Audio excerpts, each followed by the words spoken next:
It is always said, behind every success lies a story.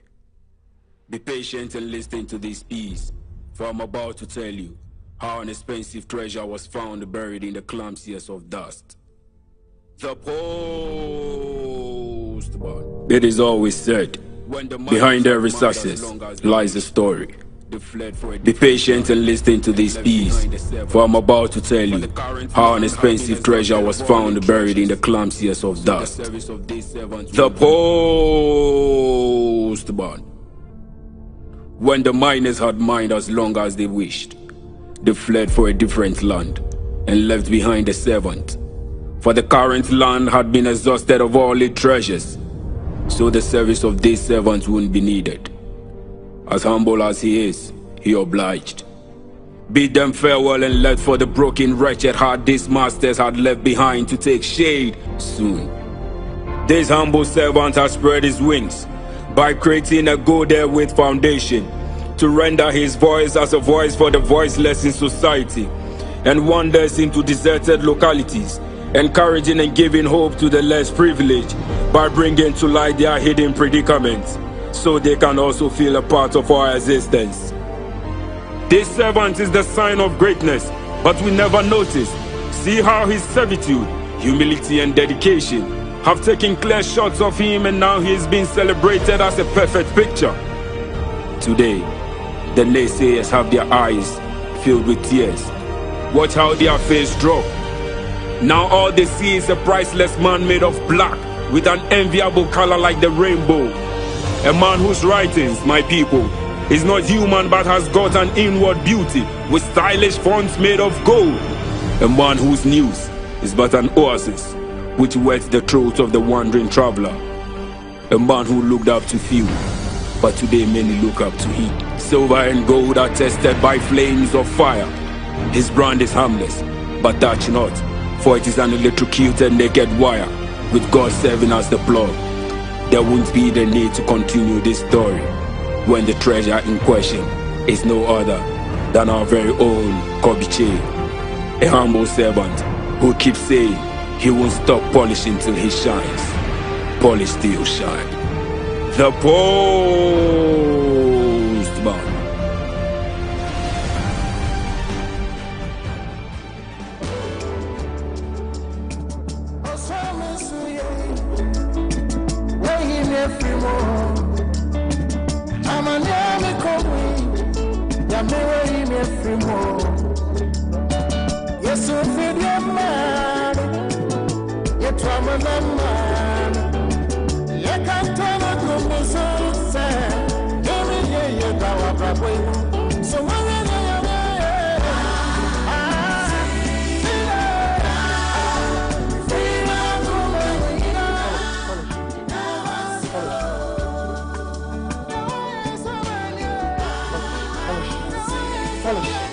Polish.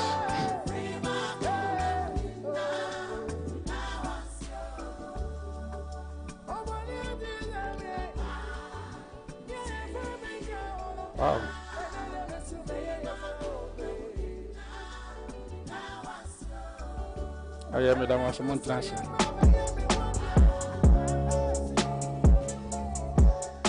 Wow.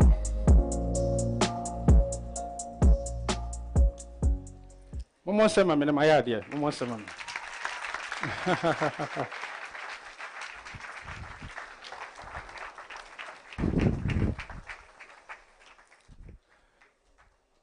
I want to say, apologize for the delay in start of the program.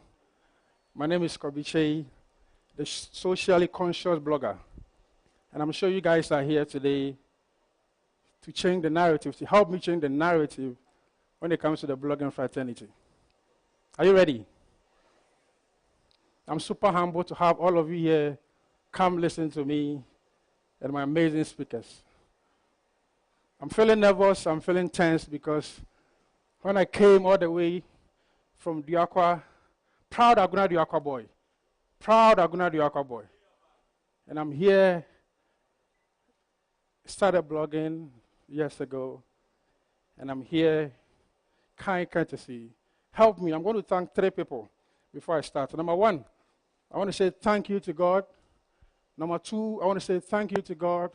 And number 3, I want to say thank you to God.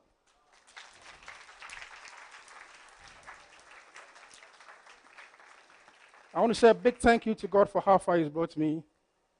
Because when I started calling myself the positive blogger, the few who had a bigger picture understood that statement. But we are here today. I won't waste much of your time. I'm going to invite my manager, Mr. Raj, to have the official opening statement, and we'll get the ball rolling. God bless you. When I say the Shine Summit and you respond, shine on. God bless you, Mr. Bola. The Shine Summit. The Shine Summit. God bless you so much. Mr. Raj, please clap for him.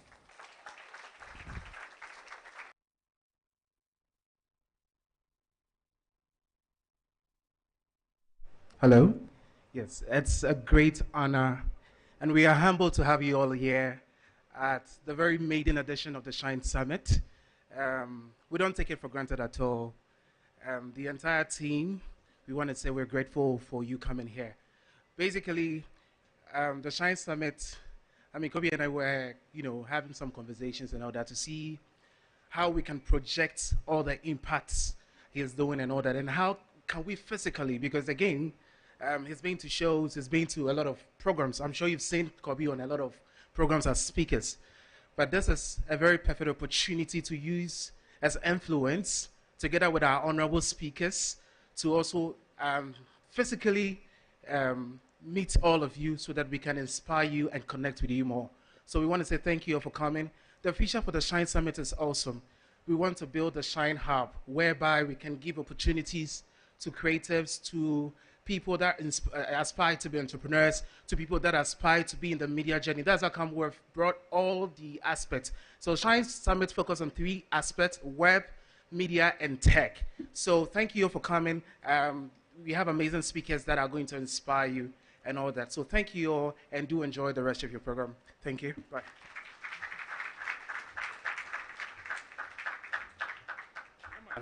Hello. So I'm going to be the MC for today. Yes, I won't talk much. But I want you guys to watch one of my projects. You guys ready? Just watch one of my projects. That is the Go There with Kobby Kyei. After I say something small, I invite the first speaker. Are you ready? All right. So please watch this for me.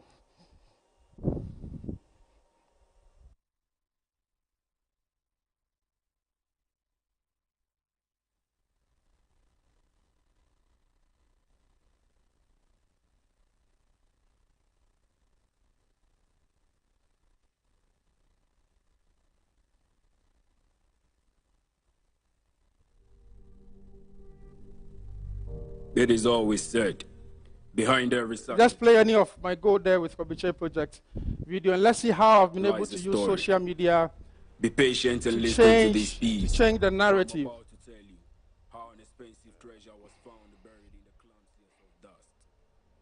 The postman.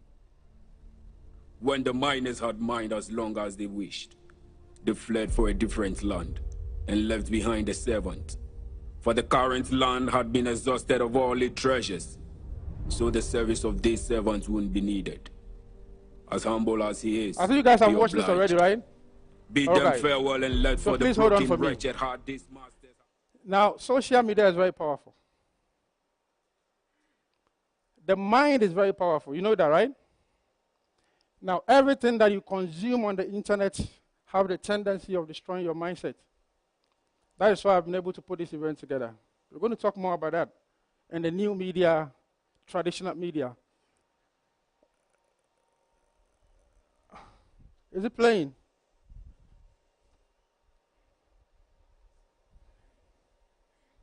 And dedication have taken clear shots of him, and now he's been still don't have the celebrated as a video. perfect picture. Okay, so I'll go on to invite the very Today, first speaker. The naysayers have their eyes filled with tears. Are you guys Watch ready how for the their first face speaker? drop. Now all they see is a priceless man made of. I remember when I asked of his number from KSM that I wanted him to be part of this. I called him and I said, "Legend, I'm coming up with a summit and I want you to be part of it." Apparently, he had watched my documentary that was featured on Metro TV, visiting a community that needed water. And so when I called him, I said, "Daddy, I want you to be part of my project."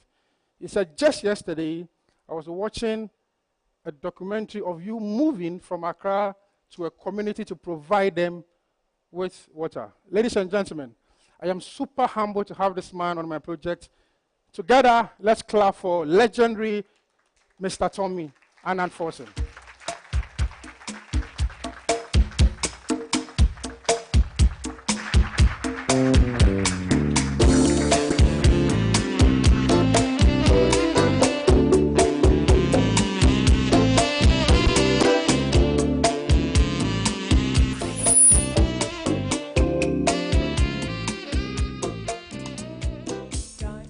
Thank you very much.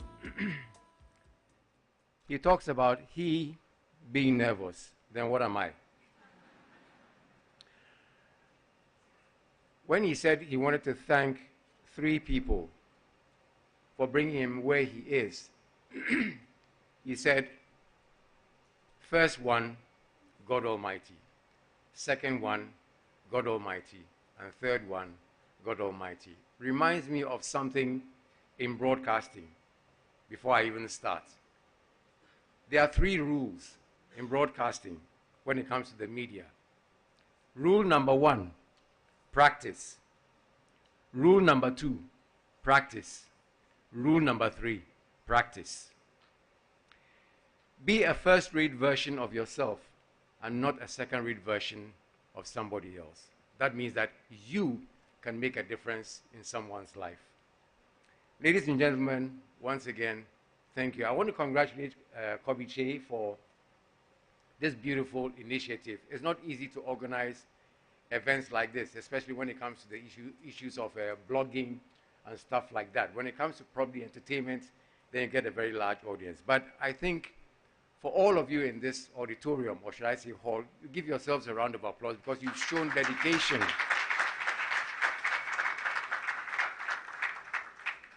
And also to La Palm Royal Beach for giving us this wonderful place. Kobby, congratulations. Well done. I'm a broadcaster of 43 years with 32 awards to my name. I thank God, number 1. Number 2, I thank God. And number 3, I thank God.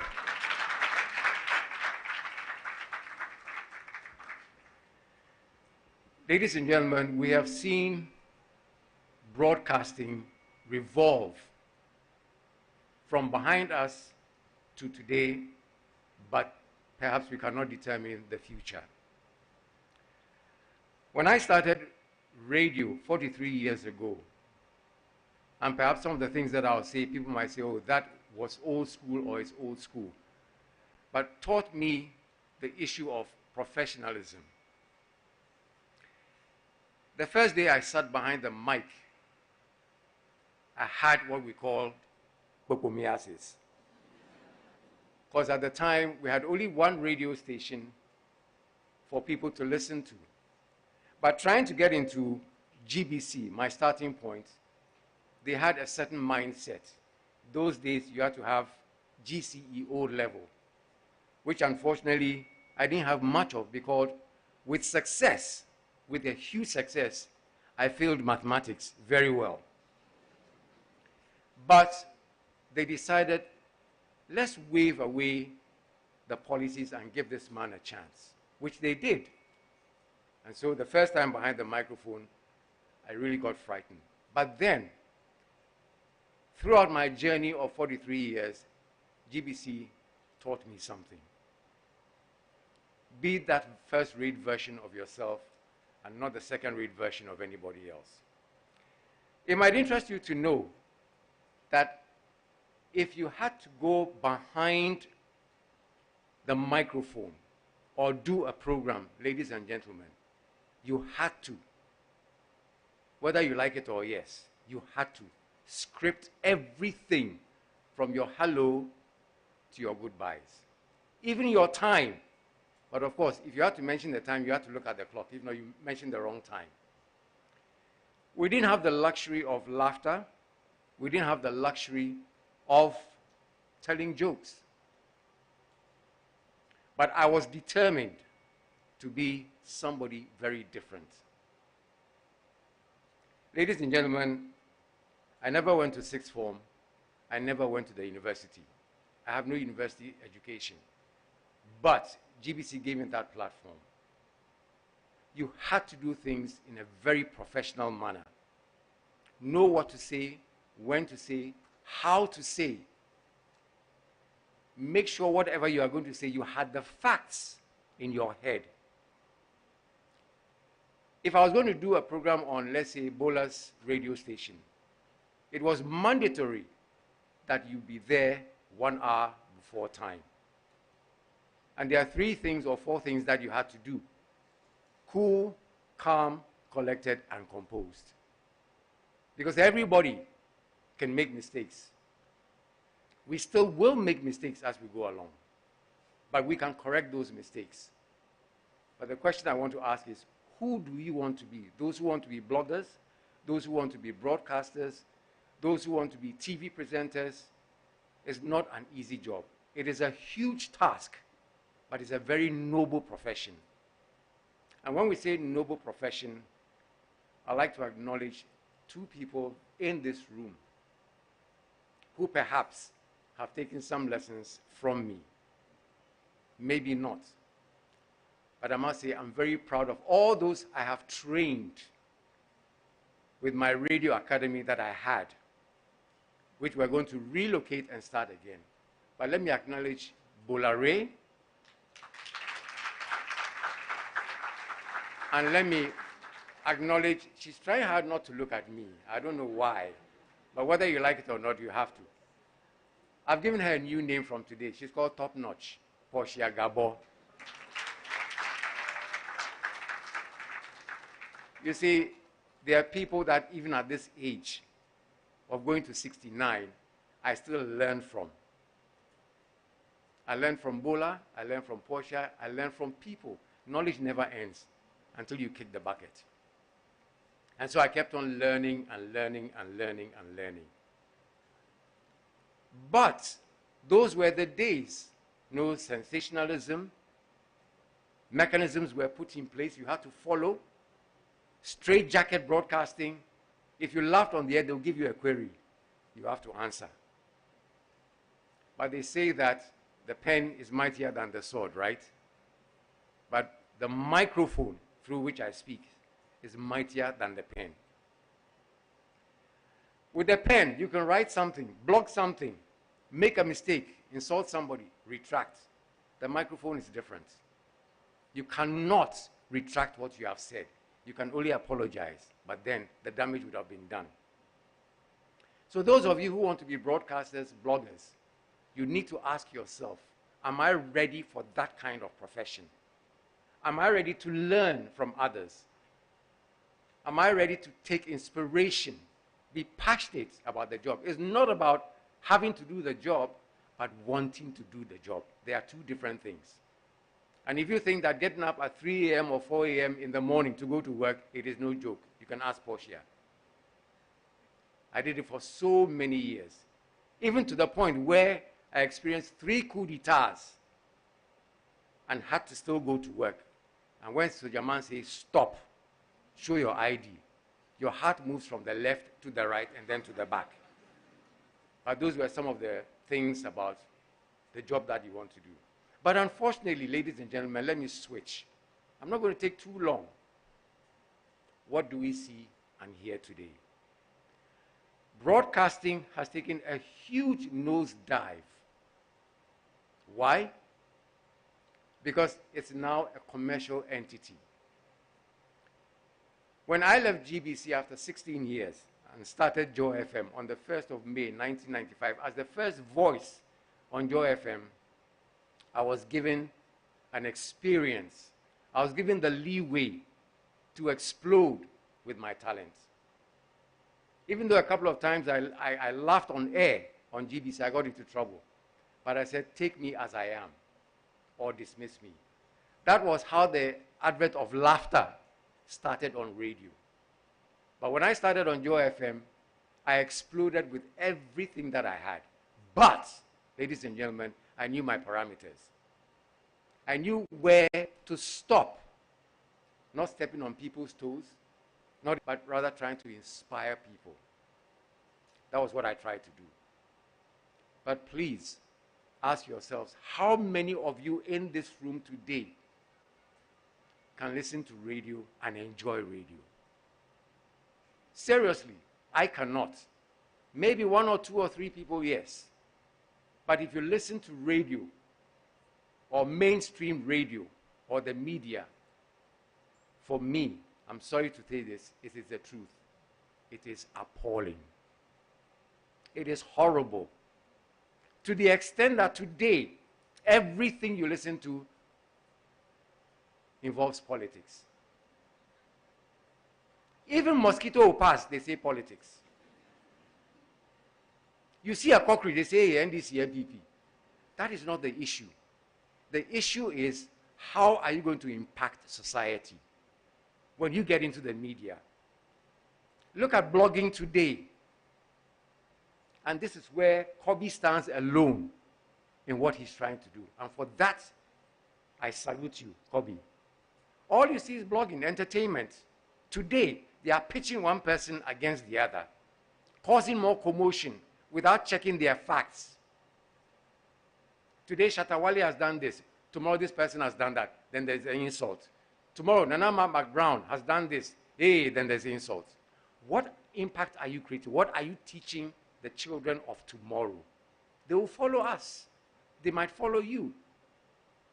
And this is where, once again, I acknowledge Kobby. Ladies and gentlemen, ask yourselves, the elderly ones in this room today, how many teenagers will stand in front of you and put their hands behind their back? Today it's in their pocket, and they stand and say, yeah, bro, what's up? At the age 16, perhaps it was bro. Yeah? Then I get to 40. Yes, sir. I get to 50. Uncle. I'm going to 69. Today is daddy. I'll be 75 now to be grandpa. But apart from that, ladies and gentlemen, we are, Bulare will bear witness to the fact that we are sitting on a time bomb. We are sitting on a time bomb, ladies and gentlemen. And I always use Rwanda as an example. One presenter, cracked one joke. And that was how the war in Rwanda started. 800,000 to 1 million people lost their lives over one presenter. So that tells you the amount of power you will in your hands when it comes to the issue of the microphone. It is extremely powerful. But today, somebody gets some, I'll say, oh, Etisen, he's behind the microphone. Oh, hello, good morning. How are you? My name he's behind the microphone. Today they fire shots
playlist, which a lot of people don't do.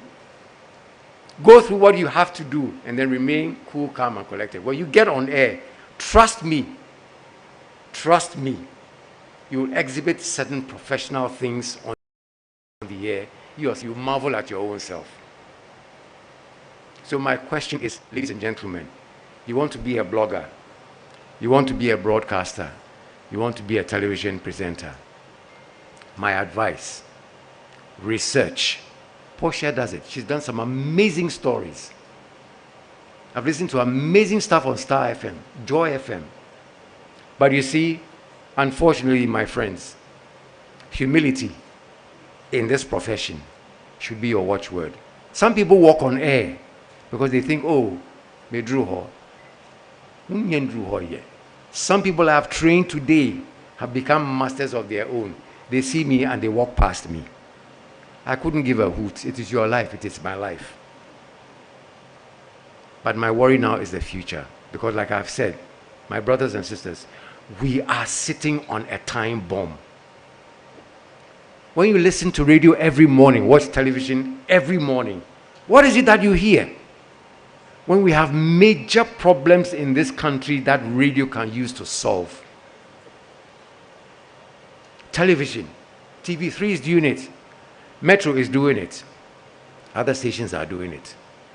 And early in the morning, others are doing entertainment, bashing this person, bashing that person. And trust me, some of these presenters, they are, how do they call it? Not big mouths, but wamu kasa with all authority. Let them fire a gun, one, pow. Then you see the number of Scooby-Doos we have in this country. They take off even before they can run, and they run and leave their shoes. Please, my advice for you before I leave, let's protect the future. You are the future. I have finished my future. I have finished my future. I have played my part.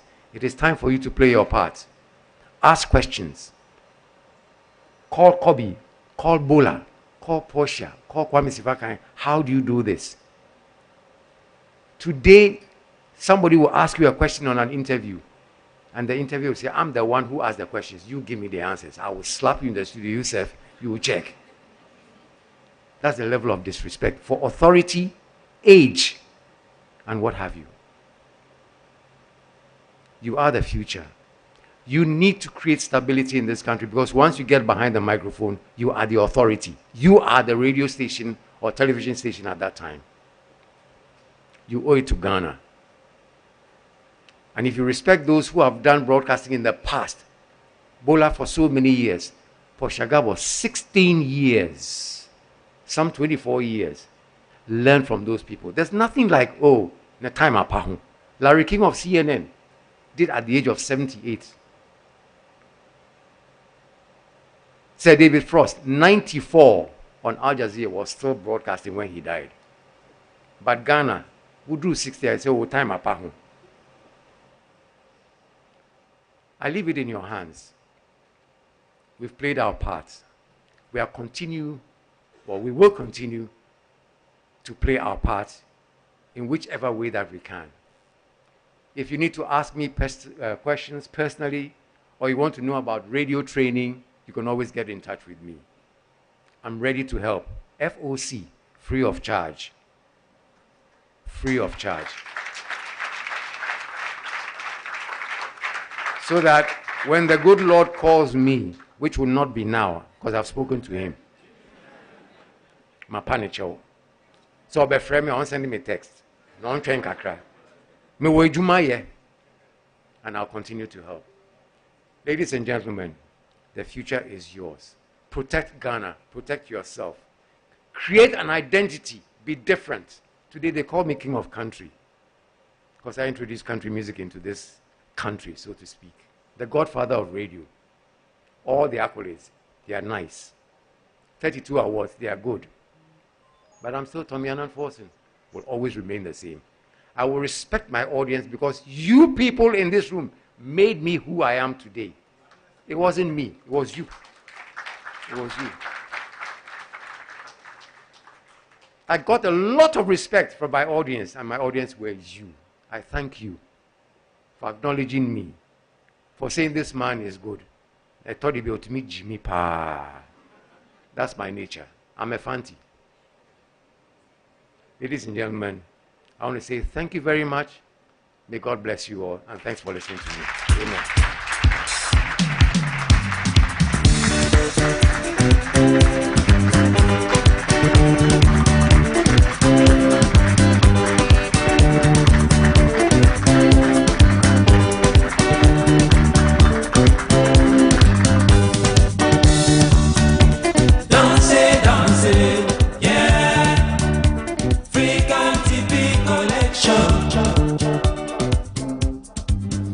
Legendary Tomiana. Please clap for him again.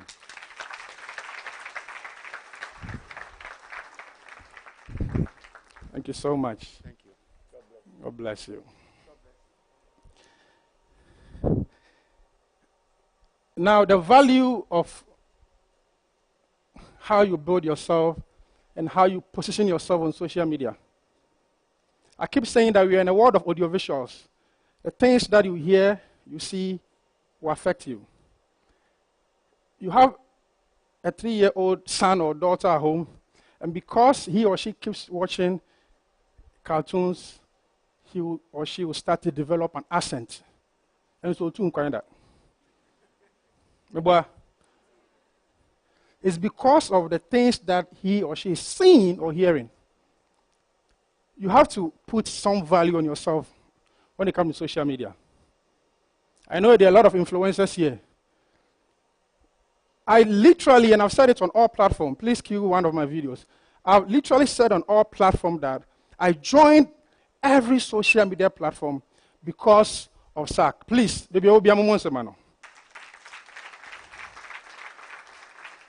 and I want to use this platform, apart from also dedicating this to God, I want to dedicate this to SAC.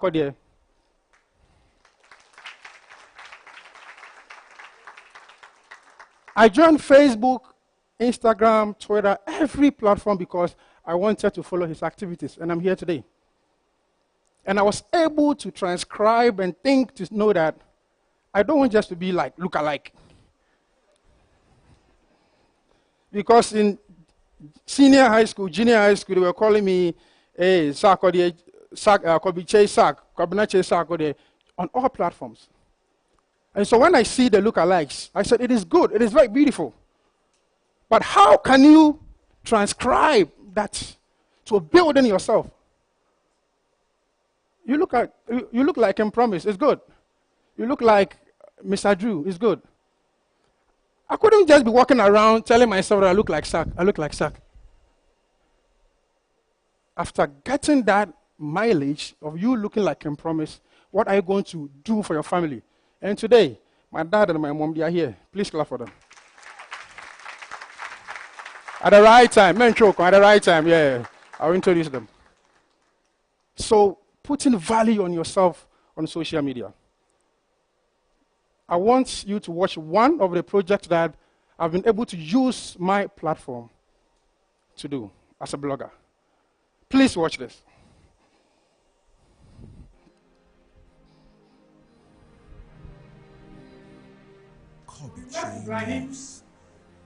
As part of our stories, the lady explained to us his condition. The fact that he is physically challenged and has sports issues. So I said, I have a big platform, so let me just go through and see how this can help. So for like past of few weeks now, I've been going back and forth with that. So today I decided to come here to visit Ibrahim. And we are hoping and praying that in some few years to come, I believe he will come out very strong.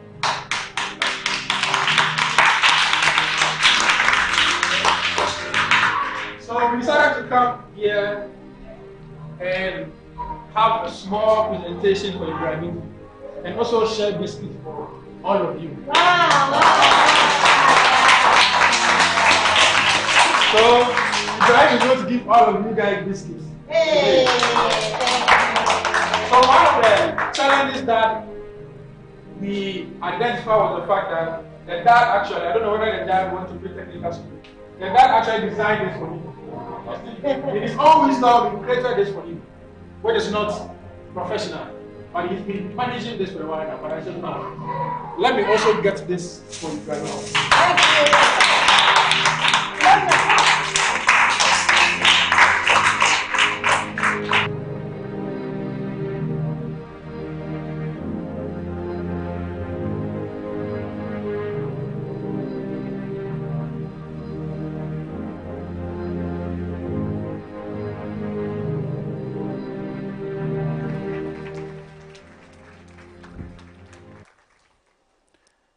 Now I can move. Please, let's clap for the French ambassador to Ghana. Thank you so much, sir, for coming. I appreciate it. I travel to a lot of rural communities to share the untold stories and to solve issues with my blogging. Again, because of one person. Daddy, please come. Please clap for him.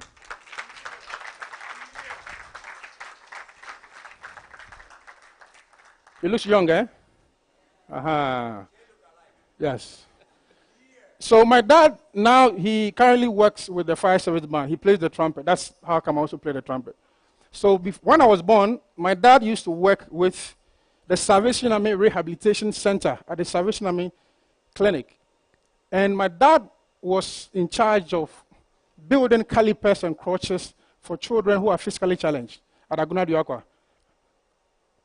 So anytime I close from school, I'll visit him at the hospital, and I'll see him with a lot of children, singing for them, playing with them, and helping them walk. And so I developed that soft heart in helping humanity. Your environment plays a key role. So I told myself that, I'm sure by now you'd escape him, but I told myself and I told him that when I grow up and become somebody in future, I would love to come back to the society to help these children. So if you see me providing wheelchairs for children who are physically challenged, it is because of this man. Please clap for him.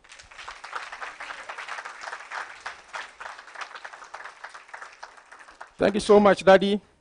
And I hope I am making you proud. God bless you so much. Thank you. Please sit down.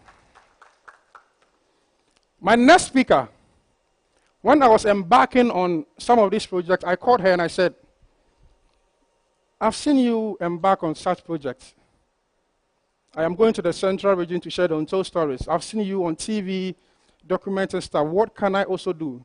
Give me some tips. When I meet the community, what are some of the questions that I should ask them? How can I get to the bottom of the issue? She will go like, Kobby, you're a blogger. I mean, sometimes people have that perception. You're a blogger. How can... Me, I want to change the narrative and make sure that I use my platform to impact. That's it. Because after building the mansion, after getting the Land Cruiser and everything, eventually, when we die, the legacy that we all leave behind. In your community, there's one man there who was very rich, died, and nobody wanted to associate with his children where he lived. Because of a certain perception or legacy, bad reputation he built for himself.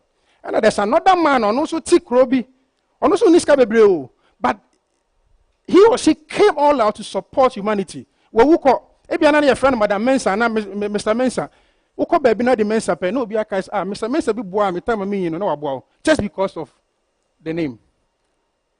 So after getting the money, getting the cars, make sure that we all use our influence, whichever department we find ourselves to impact. Ladies and gentlemen, I'm super humble to have this woman come here to speak. Ladies and gentlemen, let's welcome Portia Gabo.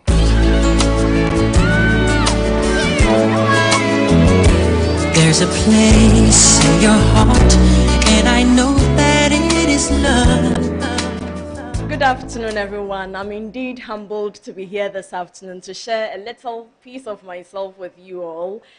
Kobby, I would say that when a hen lays an egg, it takes 21 days for that egg to hatch into a chick. And in between that 21 days, it has to still sit on the egg. Whether it rains or shines, it has to sit on the egg until the 21st day.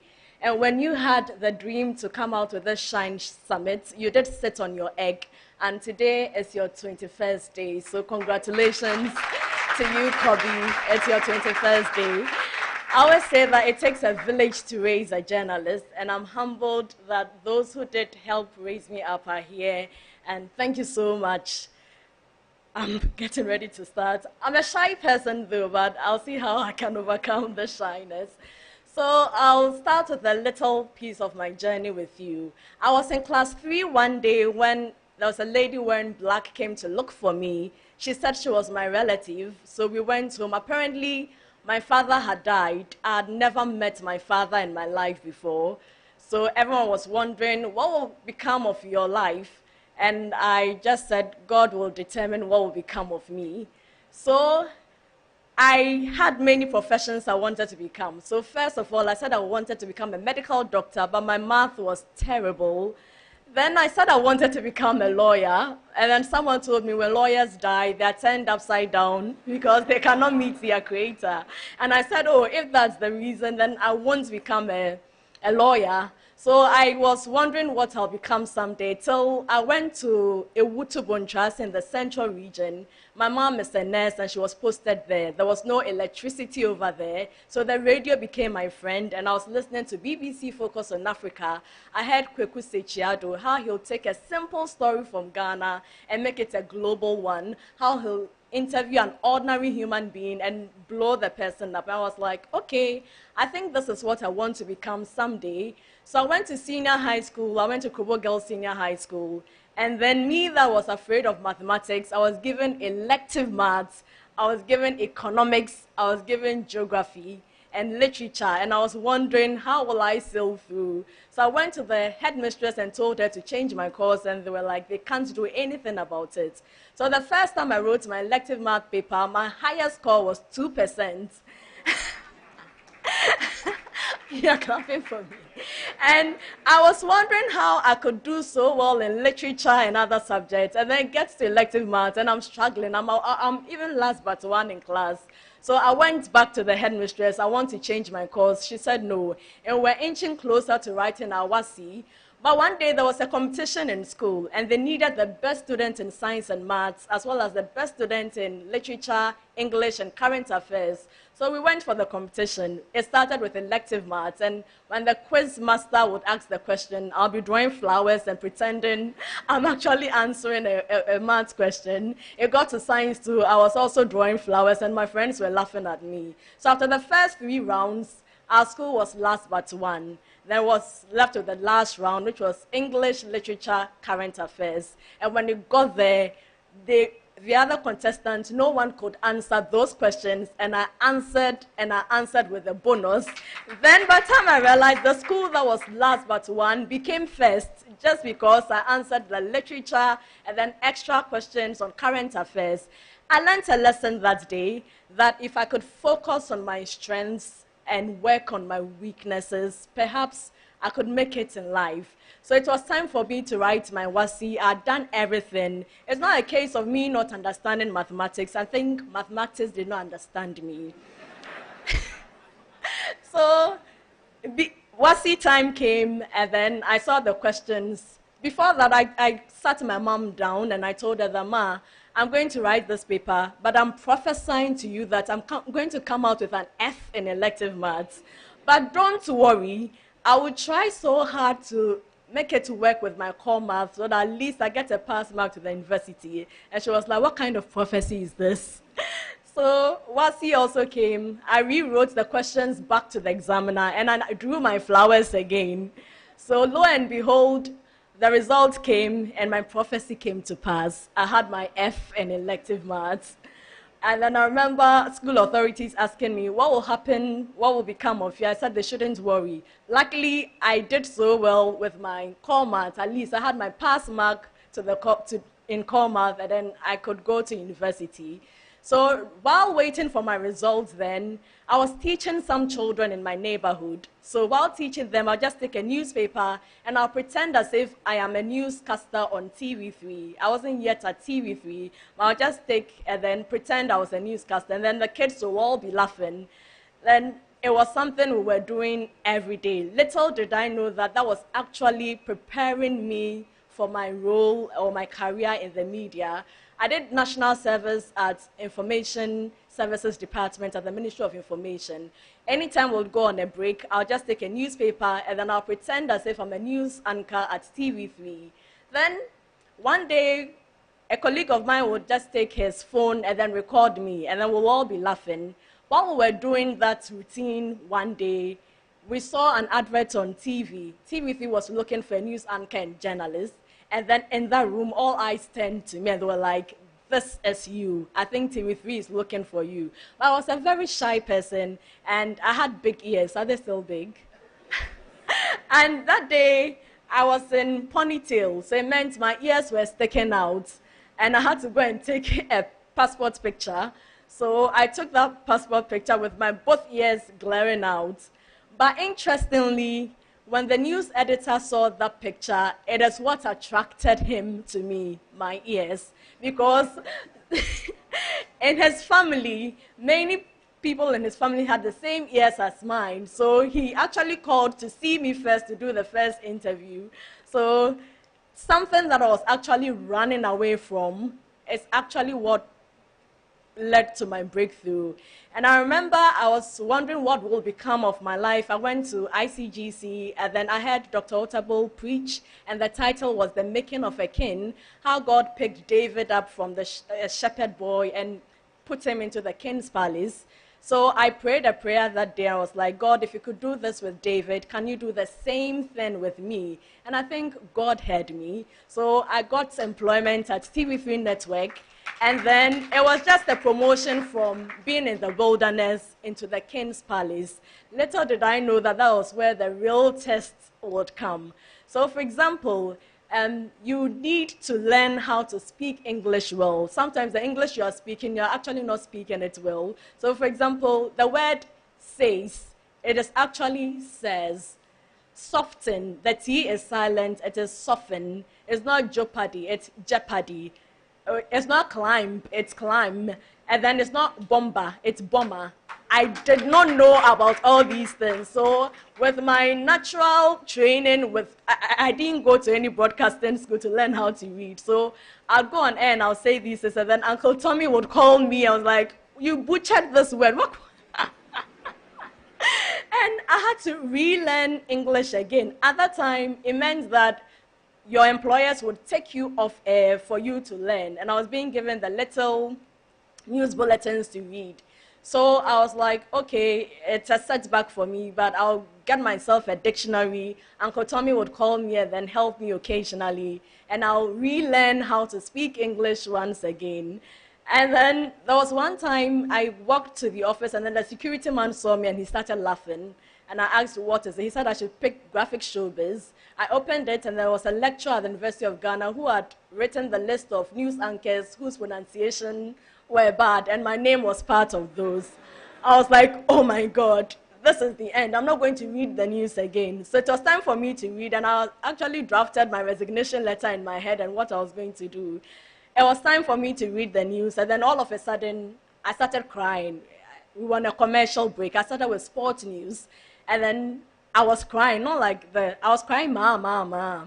And then when they usually count down from 10, 9, 8. So it got to 3, 2, 1, and then the director will say, "Kill sound, take reader, cue." So immediately you hear the word cue, they'll press a button, and then that's where you see us in your homes on the television screen. So as at the time they were at 3, 2, 1, I was still crying, "Ma, ma, ma." And then it got to 3, 2, 1, kill sound, take reader.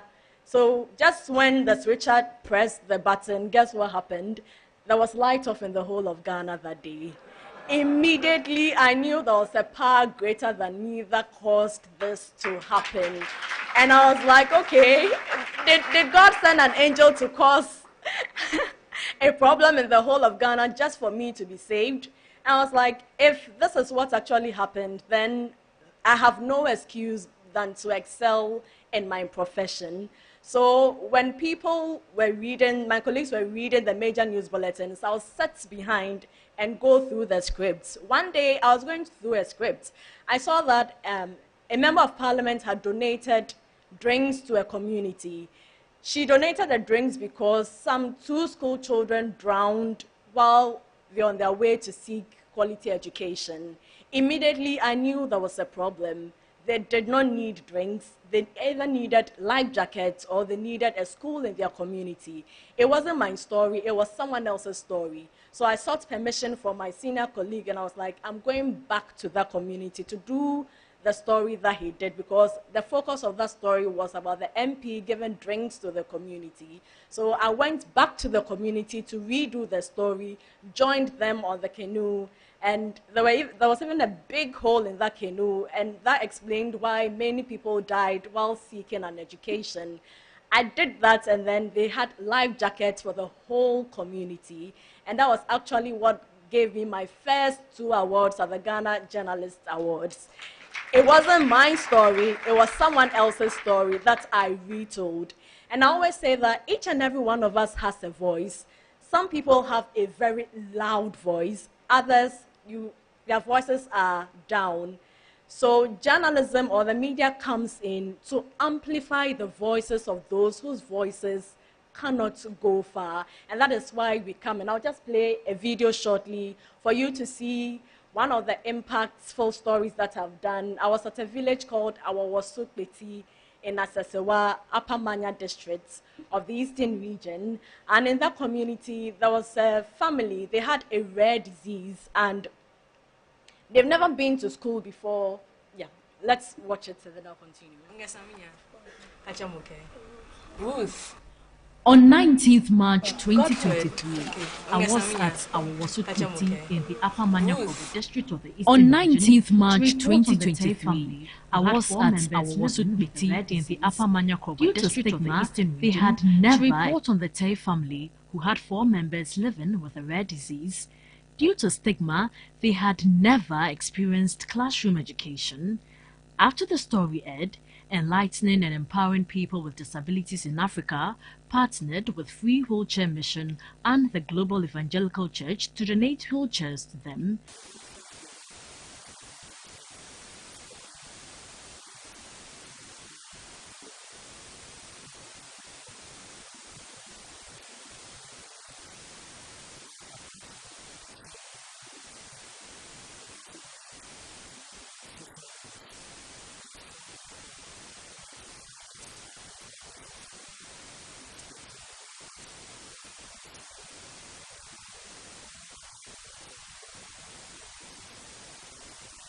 On 5th May, I returned to the community to donate the items to them.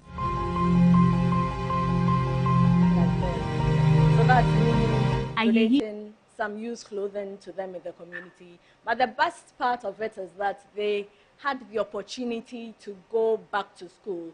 So like I said early on, journalism comes in to amplify the voices of those whose voices are not really loud. So for these children, they do not even know where the district assembly is. They do not know where Ghana Education Service is. So I have to come in and serve as, so that's me going to see the district chief executive of Upper Manya Kobby district to make a case, that's the DC, to make a case for these children that they are just in the community. They are being called monkeys, they are being called dwarfs, and it's something that they need to work on. If I hadn't, that's the difference between a hit and run story. A hit and run story is a story, so I could have just gone to the community and just showcase their predicament, but I had to go back and follow up. If I hadn't done that follow-up, so that's me again, going to Ghana Education Service, seeing the inclusive education director to make a case for these children to go to school. So that's the essence of journalism, to amplify the voices of those whose voices do not go far. So after this, you see them shortly in school. So that's them trying their uniforms. And for the first girl, she's 16 years. She's never stepped foot in a classroom before due to the condition that they have. So this is the first time she's wearing a school uniform, first time tasting classroom education. And that's the story that I did recently.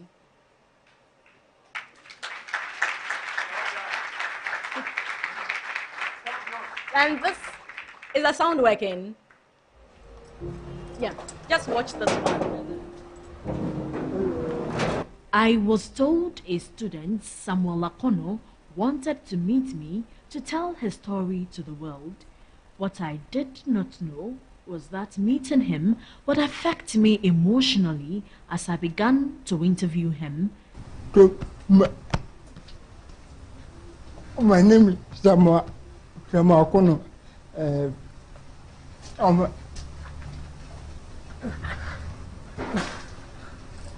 I'm a student of UEW. It's okay. It's okay. I'm even emotional.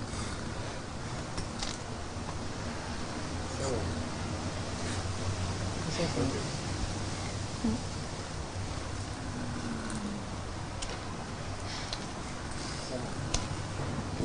It's okay. Okay. It's okay. It's okay. Okay. It's okay. Don't talk. Don't talk. Don't talk. Don't talk. Someone, don't talk. When I came to do this interview with Samuel, I did not envisage the difficulty he will have to go through while granting me an interview. So at this point, I'm not going to continue with this interview, but rather allow him to speak with me through different ways. For years, Samuel has had a rare disease and endures falling, having seizures and hitting his head on walls countless times while talking or attempting to talk. We had to continue our interview through text message. Samuel told me art allows him to express himself when words fail. He wants to draw me.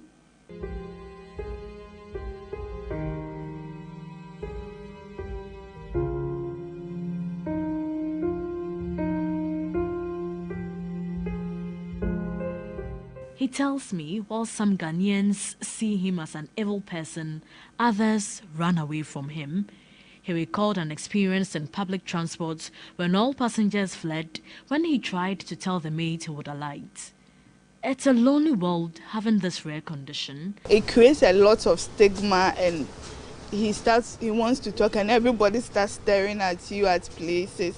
So sometimes it breaks him down emotionally. During classes, and when he has to defend his work, someone will do it for him. So in where he stays too, he has someone who helps him. Despite this challenge, Samuel is proud of one achievement, climbing the educational ladder. He's now a second-year student pursuing arts education at the University of Education, Winneba. And the lecturers at our department have done extremely well.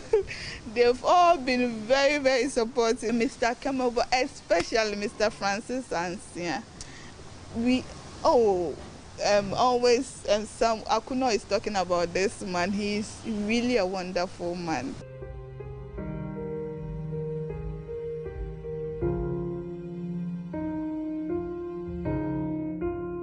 After hours put into drawing me, Samuel presents me with a portrait.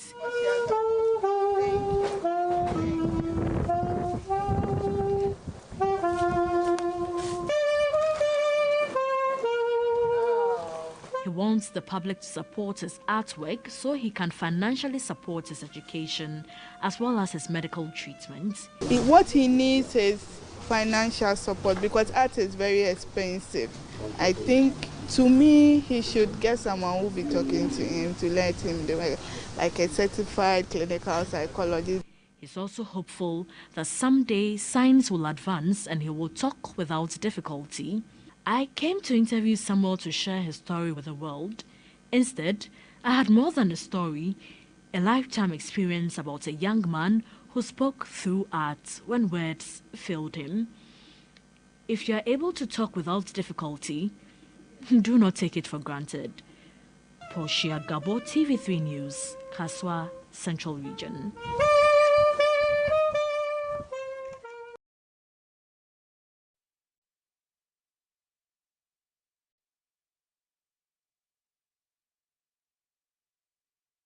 Tiano, what the way now?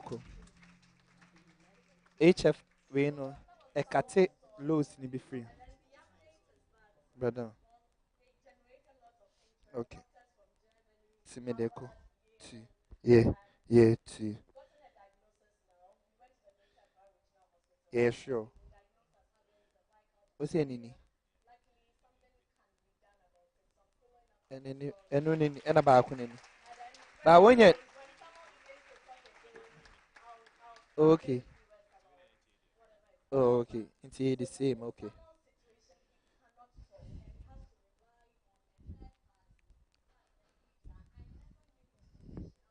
Hello.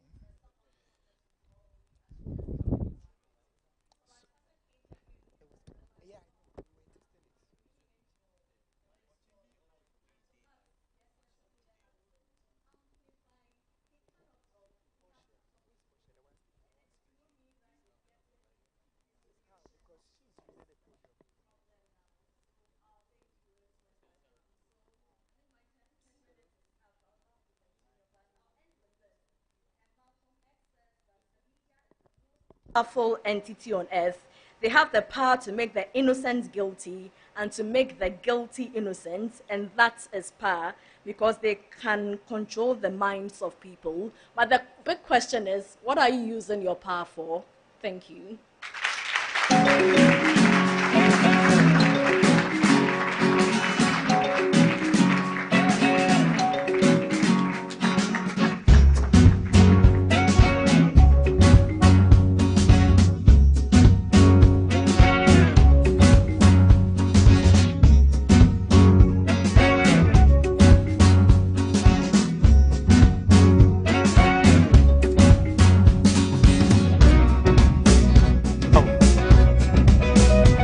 Say my Jesus.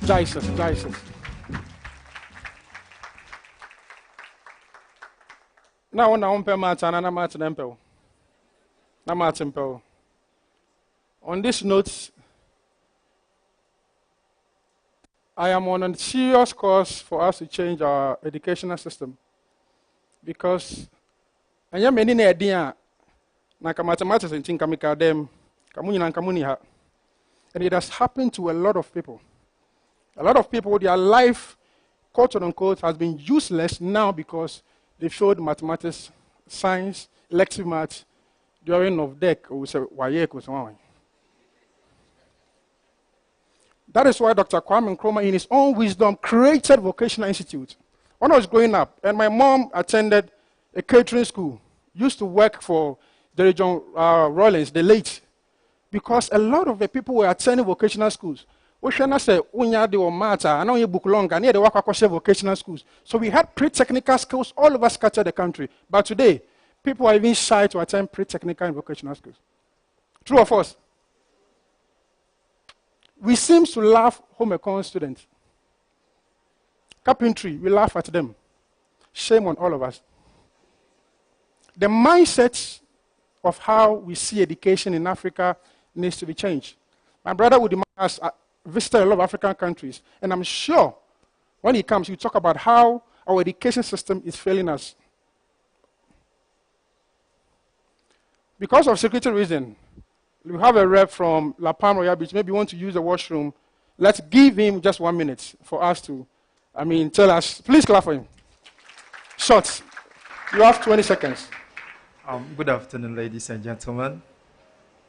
Please, you are welcome to La Palma Royal Beach Hotel. Abdullah Salaf is my name, Security Department. I do meet a great honor to be part of this summit to give a security brief. The security and safety of our clients, as well as any person who happens to find him or herself within the four walls of our premise, is one of our topmost priority. And as a matter of fact, we have put in measures in place to meet this. I would like you to know these measures so that you'll be aware of your environment. To begin with, we have installed CCTV cameras all over the premise, which we are monitoring each and every activity going on within and around the premise. You can see one camera at the corner there. To be frank with you, not even the blink of your eye or the drop of a needle escape our sight. We are monitoring everything.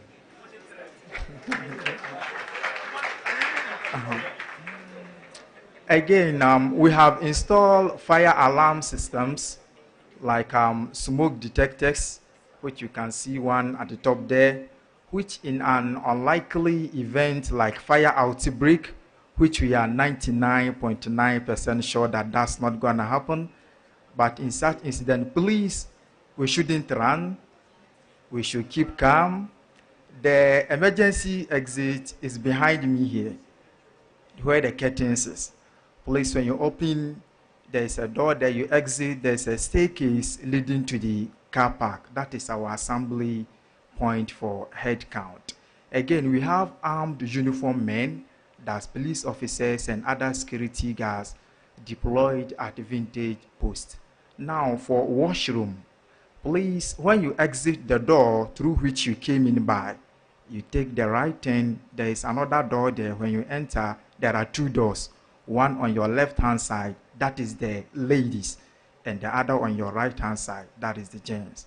Ladies and gentlemen, you are once again welcome to La Palm Royal Beach Hotel.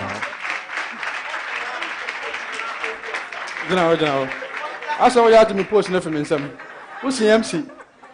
You are monitoring everybody here. Please clap for him. So there are a lot of people who are watching on my YouTube channel, Kyei News Live. I am monitoring you all. So make sure that you share so that your friends can watch. Share the link. Hey. You say share the link. Say share the link. Hey. Okay. Now, another video will come. Then my next speaker will come. One of the things I want to remind all of you here is that the fact that you are coming from a poor background doesn't mean what? Your back is on the ground. And I've said this on a lot of platforms. The fact that you are from a poor background does not mean that you are from what? The fact that you are from a poor background doesn't mean your back is on the ground. A lot of you here, many a times, your family members will tell you that you university that you have to break that code. You have to break that code. The fact say ufi ehiemu chese also do with it. My mom and my dad were able to raise that irrespective of the challenges. We have to break that code. And you say be a richness and I say ye or say if a certain family in there be, and all can it take effect because of the mind. I dream that dream no, because they be a mekase eduane fridge na say encounter us say akwa di eduane no na nam ho. But the moment your mom tells you, oh Kwame, I can now say you once I say be na muyem. Because what get then alcohol, but you can't na then. Yeah, I mean there are a lot of times but one can say you can rebuke it. That is why sometimes the pastors will tell you they believe faith. Also for them show say rebuke that that faith, you know. So when you're able to practice using the mindset, you'll be able to change the narrative for yourself. Am I making sense? Preaching kakra, social media kakra. Now let's watch this video of Portia. You inspire me a lot. Because the essence of journalism and the essence of social media journalism, because you're in a community. I'm getting close to 500,000 followers. These people are following me for a particular reason. When I post a picture, I get more than 3,000 likes. Now, 3,000 likes, I have about 1, 2, 3. Yeah, what them are you saw? I'm like a picture about think about it. Nipa 1, 2, 3, 3,000. I click it, will I read a picture about you have used one picture to influence 3,000 people. Until we start or begin to think that our viewership, that social currency, that views and the likes plays a role in human life, you know. You're supposed to be to social media just for the likes. Ladies and gentlemen, please watch this video.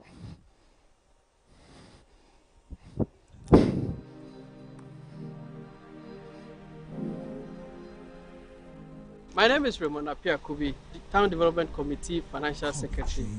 It's about a month ago where Kyei Media, this campaign, Go with Kyei, came around to check on our water crisis.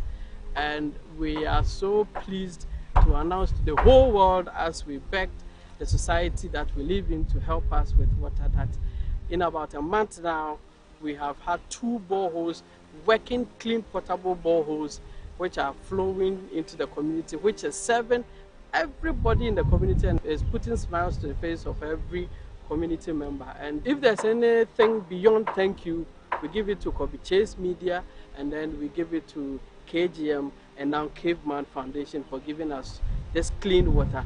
And also there's more to come. So many people have come due to the first documentary that Kobby Chase covered, that they want to come and give us more potable drinking water. And we can't say anything again than to say thank you, because as we speak, all the pits that we were dependent on are dried up.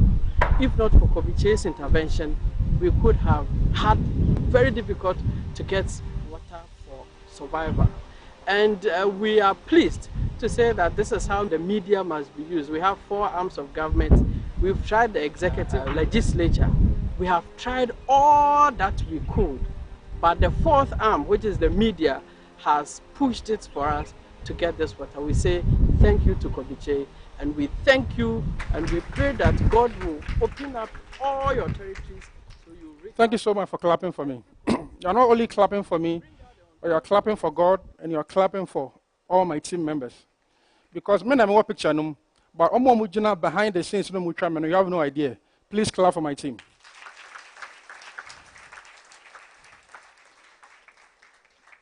It is good to stay in Accra, but thinking about these deprived communities moving from Accra, I want to say, Alaji Chairman, Afro-Arab, you are here. This man gave us Land Cruiser. Boss, Pacho has already here. Almost a man, Afro-Arab Chairman. This man called Mr. Kobby, come to my office, gave myself and the team Land Cruiser, because me land trying there, Kebana sharing in say. And go on, I come, now my Land Cruiser. This man called myself and said, Kobby, I'm giving you Land Cruiser, gave us fuel, gave us money for accommodation, spent about 1 week in the village to cover some of these stories.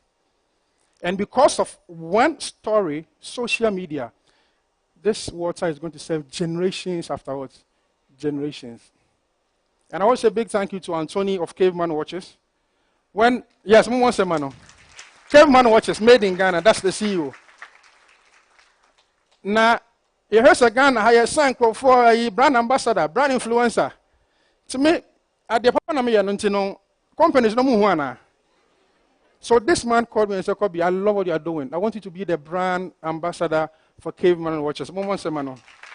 So on the record, Semenya bigger deal bia and I say small it is on the record that he signed me first, and that's I am grateful. God bless you so much. And his foundation, Caveman Foundation, provided that borehole for the community.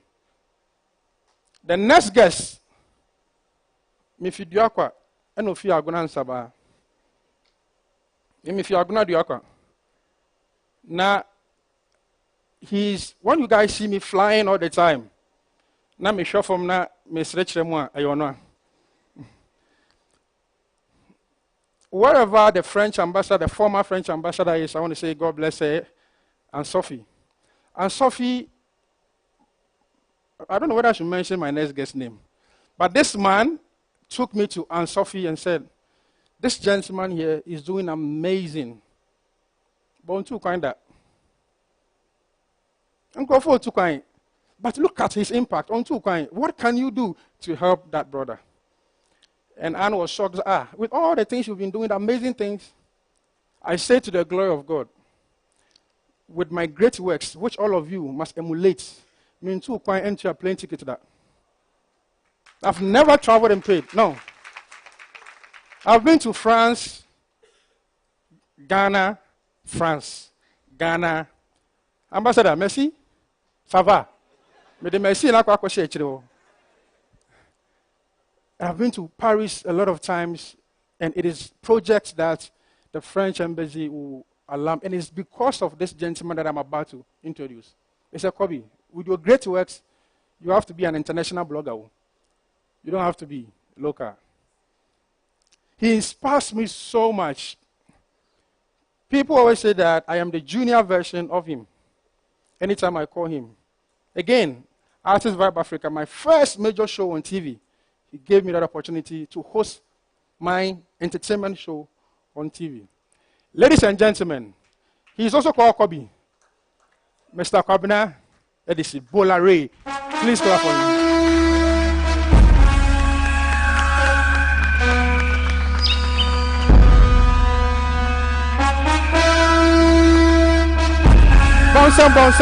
Bonsam. Let's celebrate those who are doing well. God bless you. Thank you so much. God bless you.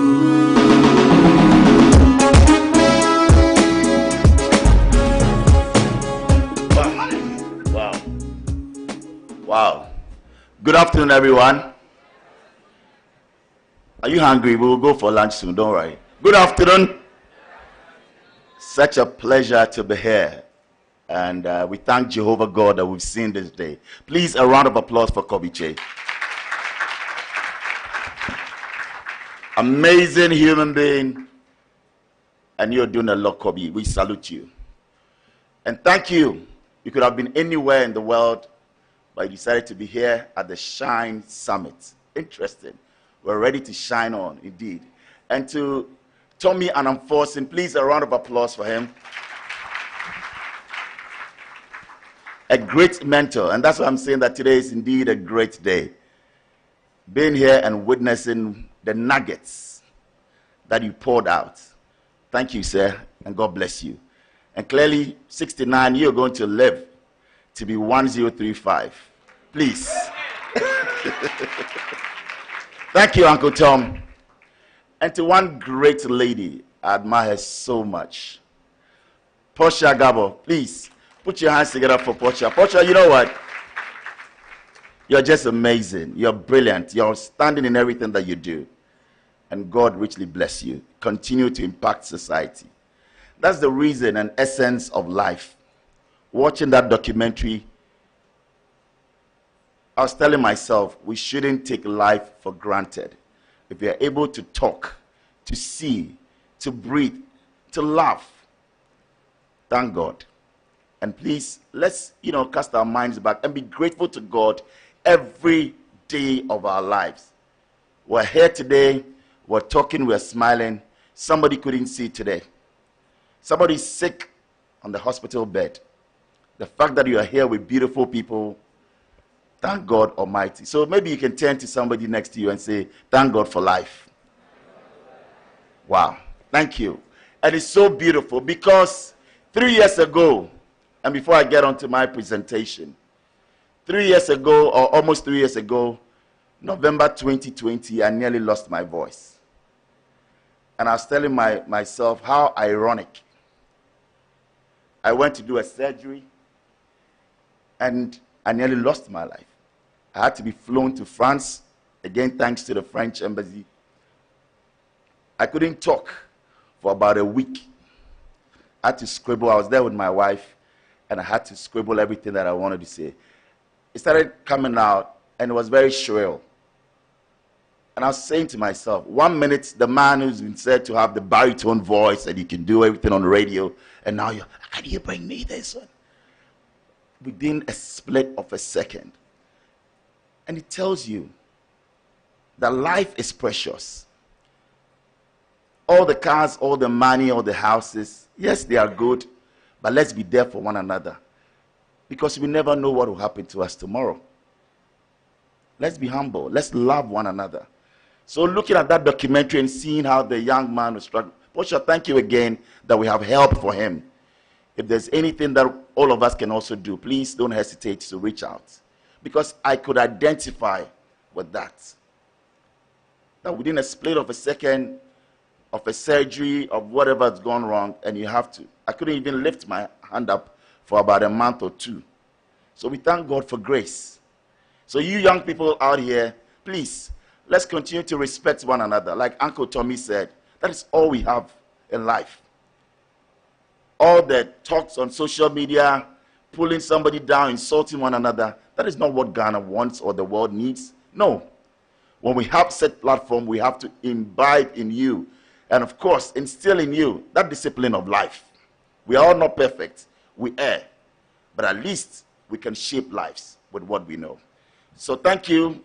And again to Kobby, The young man that you went out there, I saw you gave him, something just to get by.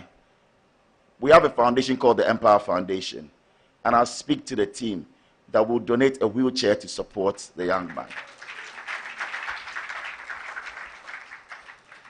It's important that we do all of that. And now to my presentation, talking about the tech world, that's technology and the media, and of course, in entrepreneurship. This afternoon, I want to share with you how you can build a successful media career in the media space. And of course, the mix of skills that you need in terms of hard work and determination. So can we have the slides up now? I want to focus on developing your writing and communication skills. Mr. Tommy Anamforson talked about it. Today on radio and television, you check out the diction, the words that are used, and you ask yourself, really, are people professional? Do they research before they get into the studios? A lot happening in the media. But yes, what can we do to build success in this digital age? The fact that we have phones right there in our hands doesn't mean that we can just publish anything or do anything. We need to look out for what is good for us. And this is what this presentation will seek to do. We can go on to the next slide. Well, so that is me, and I'll use myself throughout this presentation as well, where need be, to walk you through that stage. Incidentally, it happens to be 25 years of my good self in the media. This is tiny me when I was in Accra Academy, right there at the boarding house. I call it the Gong stage. During our time, technology was there, but had not been developed like this. Many of you remember we used to tune, our sets, our radio sets to GBC at the time. My time was only GBC that one could listen to. Now you guys are lucky. Flip of the button, you can just go to another radio station if this one is not giving you what you want. Social media is huge now. And that's what technology has done. It's given us that opportunity to revolutionize the media industry. Now with technology, new opportunities for aspiring professionals. With a click of a button, I can see what Maya doing his thing. I can see, Nkonkonsa out there, Kobby. Hitherto 25 years ago or 30 years ago, it wasn't that way. So it tells you the power that we have right there in our hands. How are we using it? And that's my question to the wonderful youth and great people gathered here. How are we using technology? This presentation will seek to address that and also help us from social media management to digital marketing. I've seen young people. I had a 19-year-old walk to my office, and he has developed an app that can help us sell event tickets. And I'm like, when I was 19, did I even think through that? Maybe there wasn't that technology for me to, get there in terms of the mindset. But there's somebody who could have just, got up and say, I dress well, I do this, and I post it on Instagram and get the likes. But no, what can I develop to help people deliver food, to help people sell event tickets? And that is what technology can do. Now many of you are employed. You are CEOs of your own business due to technology. You have a website. You have a page. You have an Instagram page that when you go out there and post, you have lots of following. So you can walk out to a company and say, you know what? I can advertise your business for you, and you are making money. I know of a 23-year-old lady in the university who's making loads of money thanks to technology, thanks to apps. And that is what we have to do. We have the power. We are living in that digital age, and we have to take control. It can be your mom's business. She has this wache joint. She has this fufu chop bar. What are you doing? Are you adding technology to her business? Ask yourself. Or we just have the phone in our hands, we take beautiful pictures, and that is it. What about going out there to Amina's wache joint, your auntie's joint at Newtown, taking pictures, sharing them on Facebook, and tell the whole world, my auntie has the best wache in the whole of Ghana. Why can't we do that? as youth? Why can't we say, look, I have this coconut seller in my area. Let me bring attention to Akoshi Junction. Let me bring attention to this person who sells this fried plantain and whatever that I see every day. It's my responsibility to help this person. How many of us, the youth, can? Tonight or today, this afternoon, I challenge all of you. When we go back, let's change the narrative. That business in our area, let's take it upon ourselves. That is the youth of Ghana. We will be different. People will look at the youth of Ghana and say, look, do you know what the narrative is? Check the analytics. From Ghana, the youth, they are all about business. They are all about helping people. They are all about changing their society. It's not about who did this to what, who said this to who. The youth of Ghana is different. And as a country, we will change the way people view us. And I challenge all of us to do that. Are we ready? Simple. So again, we go to the scope of the media today. What is the landscape? Let me just tell you about it. You know, one of the most important steps to building a successful, career in the media is developing your digital skills. Like I said, when I started off as a DJ, we used to play cassettes and CDs. Now everything is out there on computers, on iPads. We can just play your music. I remember last Saturday, just had a little get-together. Hitherto, I would have called for the services of a DJ. Now, with my phone and my boombox player, I didn't need a DJ anymore. So it means that somebody has lost business right there, right? Hitherto, I would have gone for a DJ. Oh, bring speakers, bring your CD player, come and play. I saved that money, whether 2,000 CDs or 1,005. It was just my phone or my iPad. I had my boombox. And there I was. That is technology. It means that if you are a DJ now, or you were 10 years back, you might be out of business if you don't upgrade. That is how scary it is. And that is why the digital age is important. If you're on radio, and 25 years ago, 20 years ago, 15 years ago, 10 years ago, what you were doing is what you're still doing. Clearly, the young ones will kick you out of business. It's not as if you did anything wrong. Don't get me wrong. You didn't do anything wrong. Technology changed.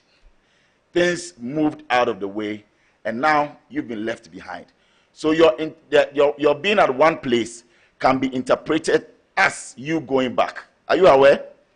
Because you are still at the same place. You didn't improve. So we can interpret it as you going backwards. You didn't do anything. You were just there doing your thing. You didn't upgrade. People came, they overtook you. And that's the digital age. That is where we are now. At my TV station at GH1, we have cameramen, we have camera women. 5 years ago, somebody sold a great product to us just before the elections and says, look, now your cameras, we've moved on to the digital age. We have robotic cameras. If you love to purchase one, yes, it will cost you, but with time, you don't have to pay for a lot of people to be behind the cameras. And we did that. So now you have robotic cameras. It means that people are out of work. Is that not it? And that's where the world is going. But thankfully, those out there were also able to, maintain their skills. They moved on to other things that they can do. So they made themselves also dispensable, of course, to do something or learn how to operate these cameras. In 5 years, 10 years, the cameras that we see here, maybe with this, it might just be some phones attached somewhere. You put your phone there and it's just recording. We won't have people right there. What are we doing to catch up? And that is why it is scary for many of us, the youth, that we have to upgrade. We have to learn. Now we go out there are creative suits. For bloggers, we all know about it, search engine optimization. What are we doing? I know some people who started blogging or filming and covering events 5 years ago. Now they are out of business. Why? Because the young ones are coming in there. They are coming with iPhone 14, sharp picture quality, real time. They are posting. At first, it used to be websites. You go and cover the stories. Oh, in 5 hours' time, it will be on something online. It will be something.com. Now people don't want to wait till 7 p.m. news or 6:30 to watch you cover their program and ads. That is the competition. So if you're a TV station, you are waiting, and your digital arm is not strong, and your reporters are there, and you are a reporter, and say, oh, boss, this news from GMPC will cover it, let's give me 6:30 news, it will be on. That blogger is taking that business from you. That digital media person, right on time, Kobby is there. As they are doing the event, he's streaming. You are waiting for 7 p.m. No, by that time it's dead news. Hitherto, we're all waiting. 1 p.m. GBC News. That is when everybody go. People came through Joy FM, TV3, Star FM, GH1. We said, no, every hour there will be news, there will be 30 minutes, whatever, tidbits, and that is it. They changed the narrative. So now they will be ahead of you with the news. That is what digital media is doing today. The next one. So we're going to do a simple exercise. These are people, some of them worked with us, some of them have moved on, but interesting narrative here. We have Kafui Day as the first person, Instagram followers in 2016, and we did this survey in 2016 when they were with GH1 television. So on Instagram, Kafui Day, can somebody go to Kafui Day's Instagram page now and tell me the number of followers that he has? So this is 2016, 7,933 followers. 2023, how many followers for Kafui Day on Instagram? Anybody here to tell me? Now? 70. So there you have it. From 7,933 to what? 70,000. The power of the digital media space. So now Kafui can walk to any company and say, look, I want to be an influencer. These are my followers. These are the people that like. That is it. Interesting statistics. Nanaba Namwa, the third one. In 2016, 25,000 followers. What is it now? What? 3.3 million. Can she influence elections in this country? So that's the power of the media. That if she posts out there and reaches out to the youth, at least 1 million of you is a good product you will go and buy, won't you? She can decide to say, I have my own company. Just get bloggers, just get influencers. All we do is we go today to ZPay, we go to Verna, give me your product. I post it for you every month. It will reach 3 million, followers. Why would Verna go and put that money on some radio station? They are getting value now. They put it on the YouTube channel, so you have to catch up. That is the power of the media. My brother Woodmaya is here, and he's going to Kenya. I watch him. He's out there in Eastern Africa. I didn't like the blood part, that we did, but we'll talk about that. Drinking blood and all, but it's all journalism, But that is the kind of influence. He was out there in Germany, interviewing former President Mahama. Great opportunity, if not for the media. Will you get that access? I've done some brilliant interviews, met some great people, and I always tell my mom that, and yes, media and papa we wouldn't have met them, and that is the truth. Kobby is here saying that he gets free tickets to travel. Maybe you have a business, you are rich, you can pay for the ticket. You are not getting it for free. Kobby is getting it for free. So you go to the same place, you are there with Kobby, and you ask, hey, Kobby Cheo by sponsorship. But that's the power of the media. Because he's doing something good, it has to be trumpeted. We have to support. So again, we have all these great Sewa me here from 21,000. I guess by now she's what? 2 million or 3 million plus. That's the power of digital media that I want to share with you. So for you young ones in this room, I want to let you know that do not take anything for granted. Don't say I'm coming from a poor background. Dad is not rich. Oh, Dad didn't go to school. You have the power to make a difference. What are you doing with that phone in hand? You visiting all those, websites. What are you learning to impact society? Let's remember as we leave this room that the key word is to impact. What are we doing to help society? We move on to the next one. Can we have the next slide? Well, again, I want to share with you, many come into this business and they want to get rich. Overnight. I've seen a lot of people come to me and you ask them, oh, why do you want to get into the media? So, my mom doesn't have a job and I have to work and just make some money to go and support. That is why I'm coming in there. So, their mindset is money. Money is good, but if you let that lead, you'll fail. Passion. How passionate are you? I've seen a lot of people who are talented and all of that. They are good, they are learned, they have the degrees, but they are not passionate, they are not consistent. I worked with one of the best presenters. He's no more in the media. And I can tell you, I knew when I was coming up, I looked up to this person, but I said, I want to be like him. But the attitude at the point, He wasn't consistent. He would turn in late, felt too big in his shoes and all of that. And within 5-6 years, he was out of the space. Not because he wasn't good. Give that person a mic, and oh my word, he will bring the world down. Dress well, speak well, but one excuse after the other. The reason why I cannot come and do this program, I cannot attend this event, go and take somebody's money, will not go and MC, is attitude. And with that, passion is important. I see many people who are in the media, and Uncle Tommy and Unfortunately mentioned it. They are just there because somebody said, hey, oti kasa ukti chi pao, ultimi ya ubi pao, tibana me guess. And that's how many found themselves in the media space. Because they are very loud, they are whatever. People feel they are presenters, they are on-air personalities. No. Are you cultured? Are you passionate? Somebody says, oh, maybe I'm just doing this, so when I get some small money that I go to school. Such person will just leave you, and your media house or your outfit clearly will not go on. So you should know what you want. Be passionate.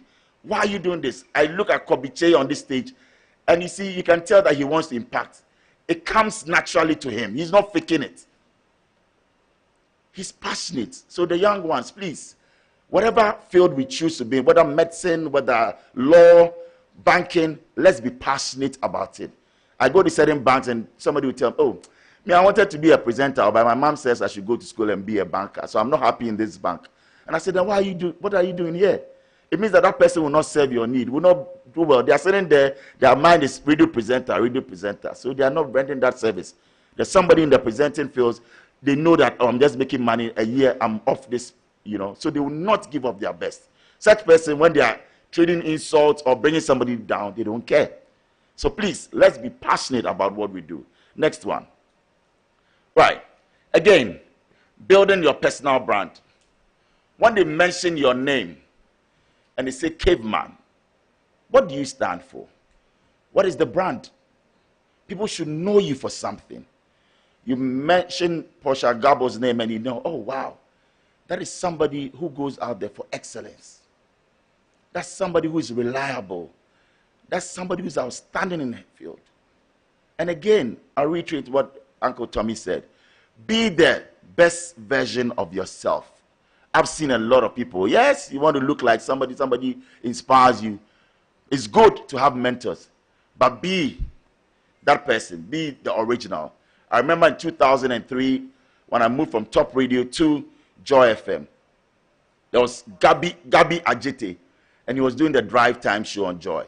So when I went, a lot of people were saying, oh, be like Gabi.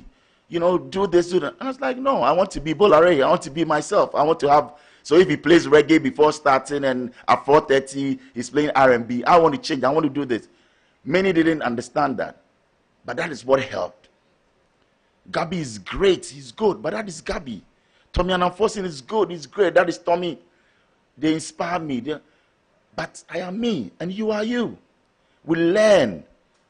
Be the best version of who you are. What do you represent? What do you stand for? And in today's digital age, building a strong personal brand is essential for success.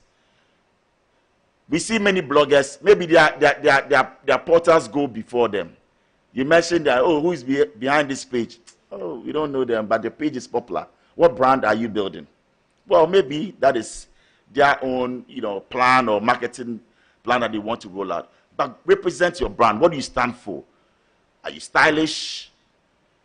Are you brilliant in what you do? Are you loving? What do you exude? And social media is important to help us build on this brand, showcasing our skills, our expertise, and engaging our audience. And by leveraging the power of social media and other channels, we can establish ourselves as thought leaders. Why would His Excellency the French Ambassador be here today? Because Kyei is doing something great. Today, many of you will interact with him. Just 2 days ago, we were with him at his residence, and he was saying, look, Bola, we need to invest in the youth. The French Embassy has put down, how much, sir? Am I allowed to mention that? €1 million. €1 million to help develop young people, young ones, tap into it. Clearly, the embassy will go out there and look on social media. Who are those influencing lives? And those are the people they will call. And you are there, you are wearing the latest Gucci, doing whatever. It's good to have that. But how are you impacting? How can you assess such funds? You are there just insulting somebody. You come, Yeah, I'm going on Instagram live. You put it there, eh? And you see all those things. We see them. We are trying to shape some of them. We are still, it's work in progress. But you see, how can you assess some of these things? There's €1 million for our youth, those in creative skills, who can draw very well, those who can make good shoes. I want to see Ghanaian shirt makers going out there, exhibiting to the world. What are we doing, young ones? I see women with hair bonnets and all of them. My wife wears them to sleep and all. How many of you in this room can say, okay, I want to even do hair bonnets for the women, so that when they want to sleep at night and they want to, spoil their hair, we can start out as a business and sell to your own friends, then to the community. Use your Instagram page. I believe that when you reach out to Bolari and say, post this for me on Facebook, at least once in a while, why shouldn't we do that? Let's leverage on that network. Let's build a brand. Let's reach out. And a lot of you Ghanaian youth, before I end, I want to tell you, many of you are afraid to ask for help or support. Please, from today, let's reach out. Because many of the successful people or popular people are also out there waiting on you to ask. If you don't ask, you won't get. Stop putting them on that high horse and say, oh, this person will be too known. This person, we have always some perception. So we will not go and ask because we feel that they are better than us. No. I can tell you for a fact that many of these celebrities also want to hear from you. Come close to them, engage them. It gets lonely sometimes at the top. I can tell you, many of these celebrities, they are out there. They will come out there all good and nice, but they don't have real friends because you have abandoned them. You see them that they are in their world, you are in your world. So nobody is not giving off. Let's reach out. Who's your celebrity? Who's your idol? Walk out to them, text them, DM. Yes, some of them can be rude, they won't mind you, but persist. Engagements like this, when you get into this, interact, network. Don't just come, they give you a nice drink after you go. You say, I was Lapam, Kobby. No. What did you take out? Madam Portrayal is inspiring a lot of people. Great people right here in this room. Interact with them. Take their numbers. Share their cards. Visit them. And please, let's make Ghana, and for that matter, the world, a better place. Let's use the media well to enhance our entrepreneurship. Let's use the phones that we have, our pages, to impact life, because we are going into the digital age and things are changing. We are the future. You are coming in there and take charge and change the narrative. Thank you very much. It's legendary beats.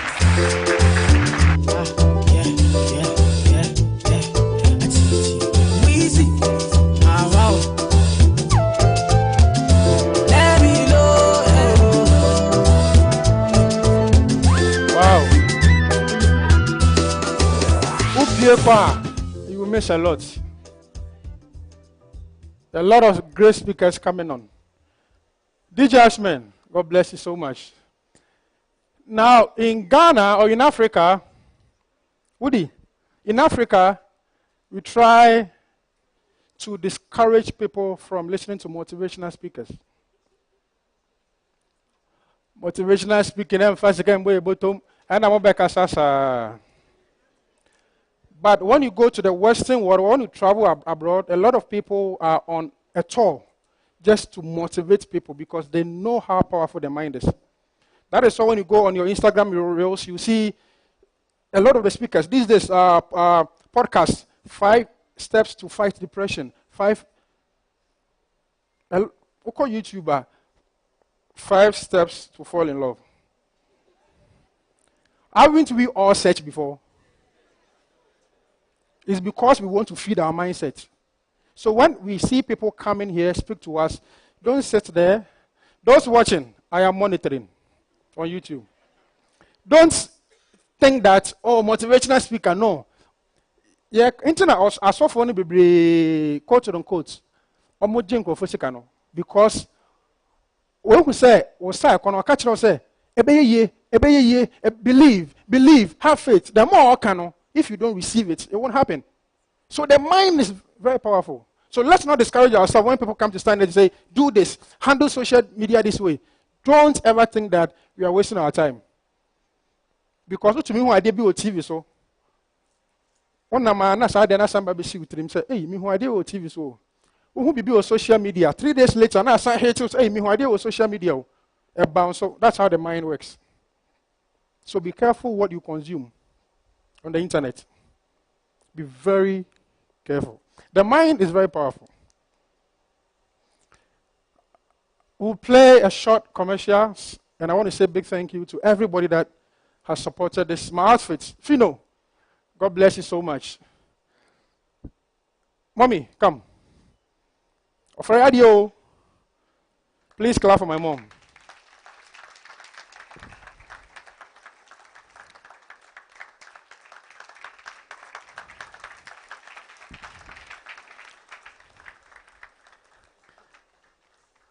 All these people came here because of your son. And I'm emotional right now because my mom literally sacrificed everything. I hope I won't cry. And I bus school over Greenfield. Daddy. And my parents, my mom and my dad identify one of the good schools I was Greenfield Preparatory School. I send the papa Bible no catch and say, give your children better foundation. Take them to good school so that they will have quality classmates. Or not agree at it tomorrow. And today, all my classmates, they be a lawyer, they be a way. Yes. And people were laughing at her and my dad. And then I'm going to international school from Diakwa to Swedro every Monday to Friday, every day, yeah, journey bar. Sometimes you be jina Swedro kwano. And Sabadiakwa ne apacho. Trotrono, okay na. Trotrono, driver nechino. Na ya mwa ho, mimi junior brother ya mwa wa. Yebe kuye mwa san yedu.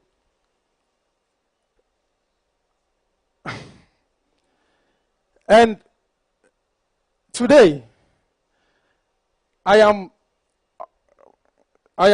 so happy to see her and my dad alive. The house that we lived in, small get to be. Me catch and say when I was young, me catch and say dying. She say I am kopa adum wesi kakra ho. Me catch and say when we mbubu sa dying no. Me so no okay. Me catch and say sa dying kutoa no. I see one na ye nyina ye dem no. That building will be a museum for people to travel from outside to come and stay, to come and watch where I live. It is not easy, but I'm still making you proud. There's more to come. God bless you, and I love you. And also right here. So my mom is a nurse. 19th June is her birthday, and she will go on retirement. Why a nurse for how many years? Nurse for 36 years.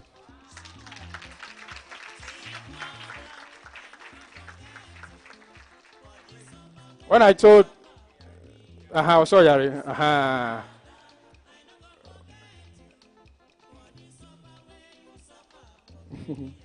God bless you so much. All the advice you gave us. On another quanta ebuyeno. We are ben quite as and one is a baby. When to chupa or bebo yakupon show. The mansion is coming in. But before the mansion, I want to make impact for you. God bless you. Please sit down. Are you ready for the commercial breaks? Please, speakers, don't leave. I have a surprise for you, all of you. So please watch this.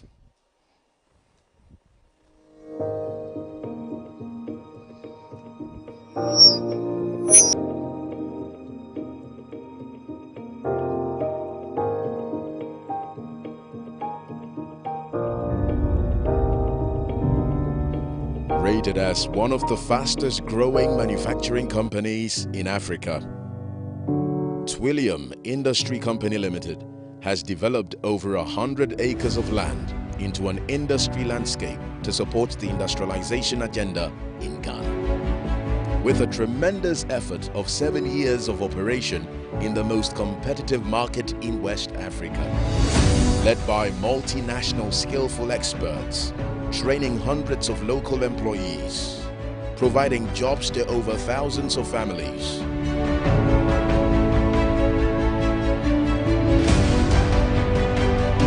Investing heavily in the most modern European machinery, perfecting excellent products, producing innovative and franchised brands.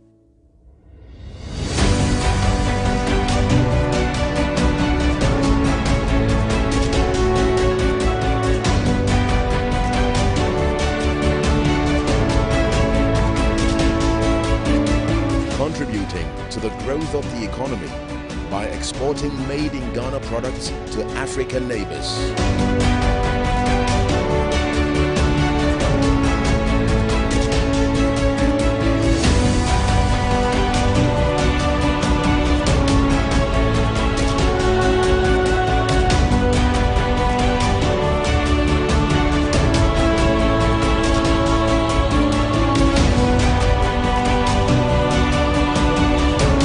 Twillium is officially certified by HACCP and ISO, making it the most internationally recognized system for food safety management.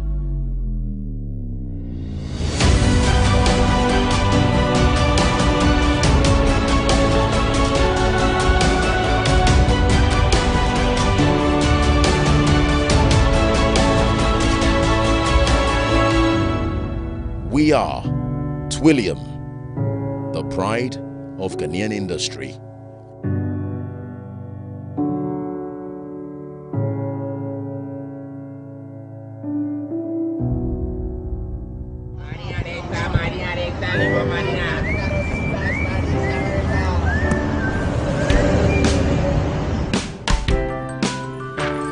I want you so bad, Alpha Cracker. I want you. I wanna say yes, I can't resist. I want you. Ooh, I want you, Alpha Cracker. I want you so bad, Alpha Cracker. I don't me call one casa. Alpha goodness rich in milk and butter. In Alpha Cracker. Yummy and deliciously crunchy. But I can't resist you. Alpha Crackers. Simply irresistible. This advert is FDA approved.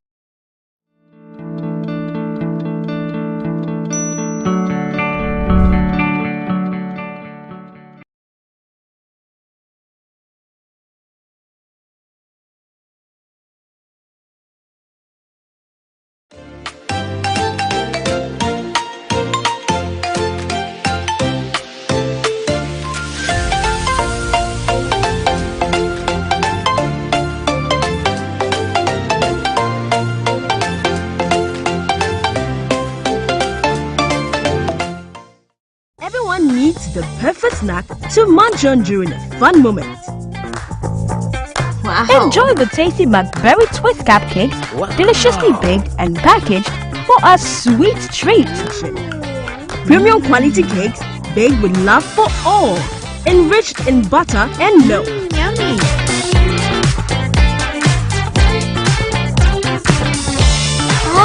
McBerry Twist cupcakes. Simply irresistible. Try one today. This advert is FDA approved.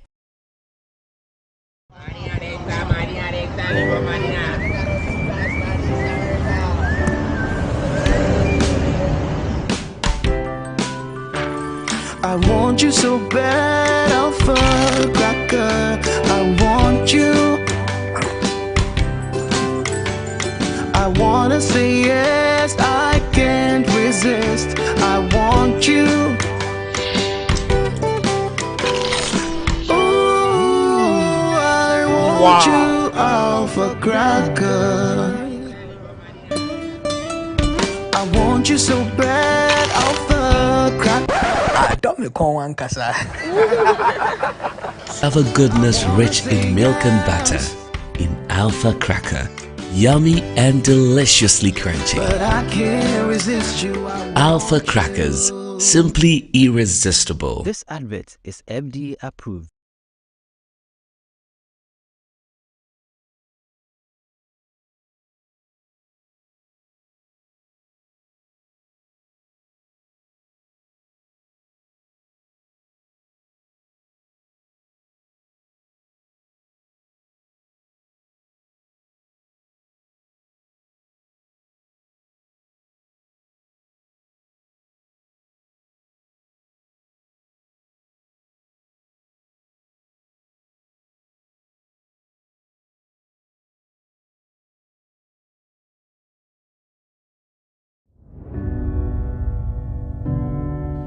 rated as one of the fastest growing manufacturing companies in Africa. Twillium Industry Company Limited has developed over 100 acres of land into an industry landscape to support the industrialization agenda in Ghana. With a tremendous effort of 7 years of operation in the most competitive market in West Africa, led by multinational skillful experts, training hundreds of local employees, providing jobs to over thousands of families.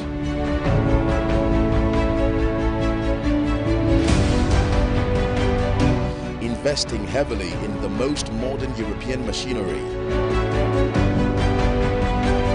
inventing excellent products, producing innovative and franchised brands.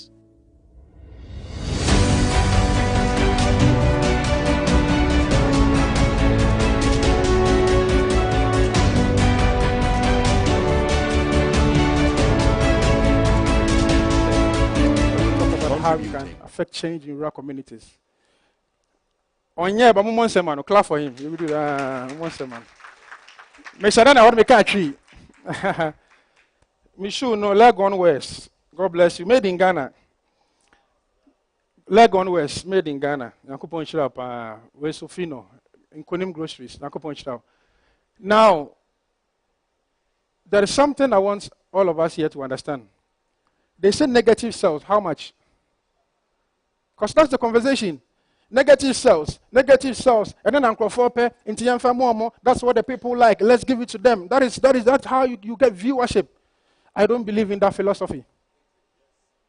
I don't believe in that ideology. And you can ask me why.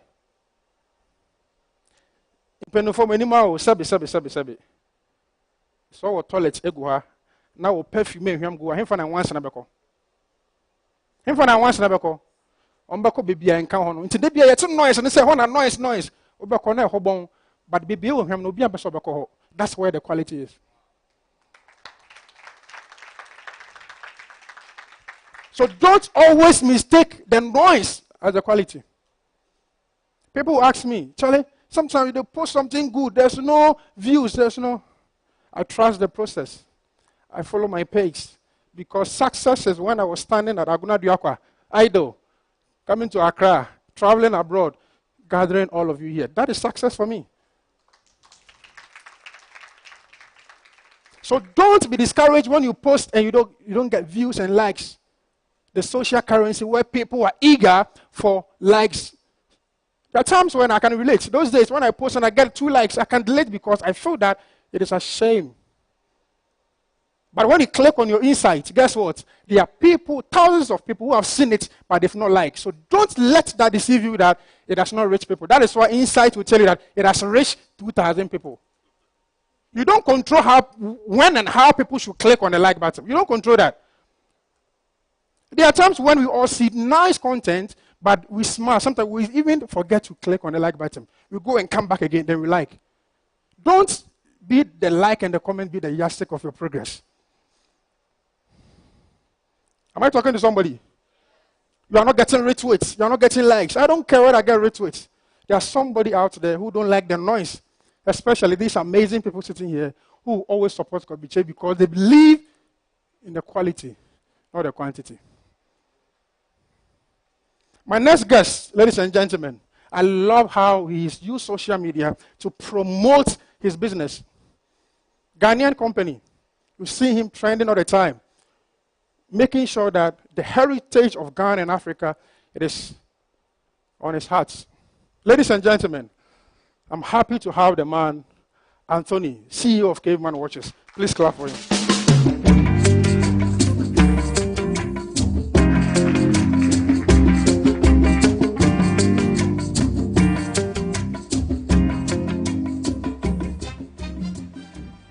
Wow, such a great honor to be able to stand here and address an audience like this. And you know, when such great people already come and speak before you, it either makes it more difficult for you or easier for you.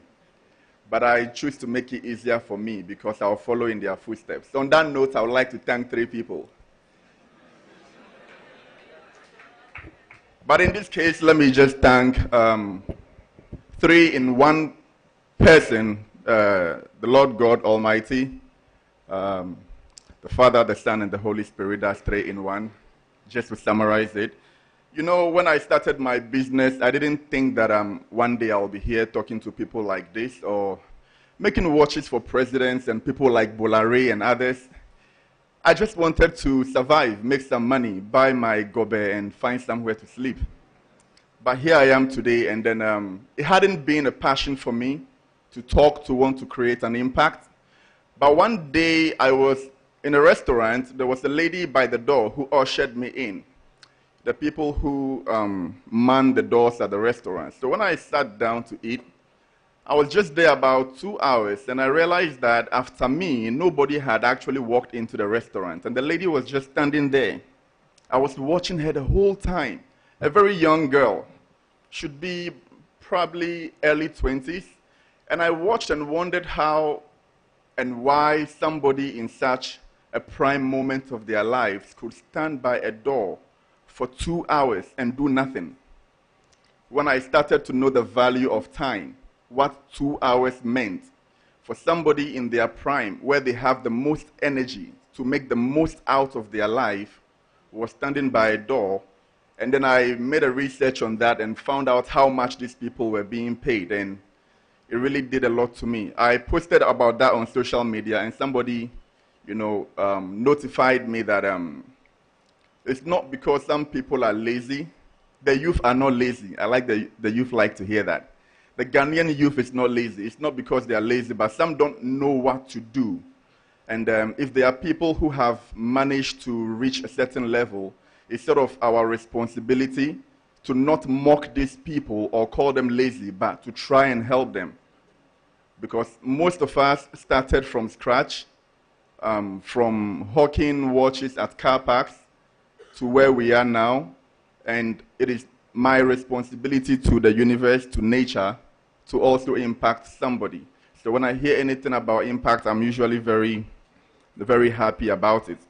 And if you follow me on LinkedIn, one thing I like to do is to expose the realities behind the curtains, because another thing that worries the youth a lot is that most big men in quotes, they like to portray pictures out there as if it's perfect, as if it's all perfect, and they are millionaires, they don't have problems, they have unlimited money, and this makes the youth usually come under a lot of pressure because they think they have to have a perfect life before they can feel like they've made it.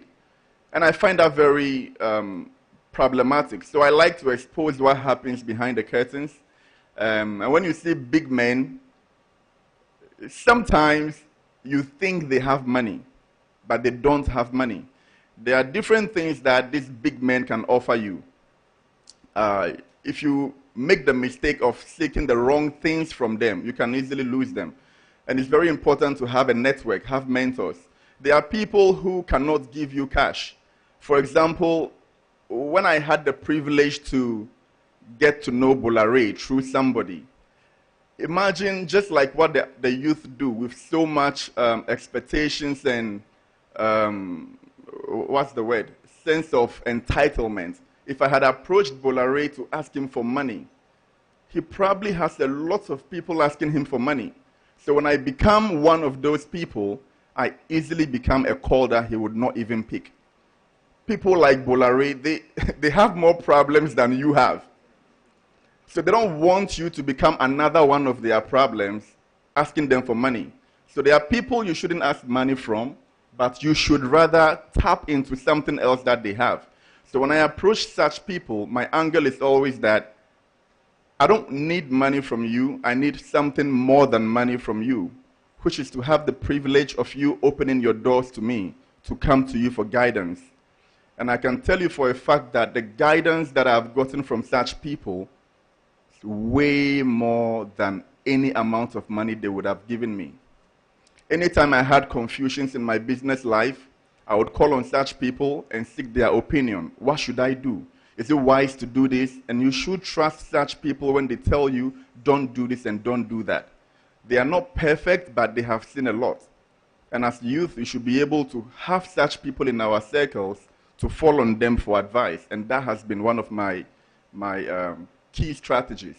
So through Bolare, a lot of things happened for me. I also had the privilege to get endorsements from Akon for my watches, and that also helped to, elevate my brand.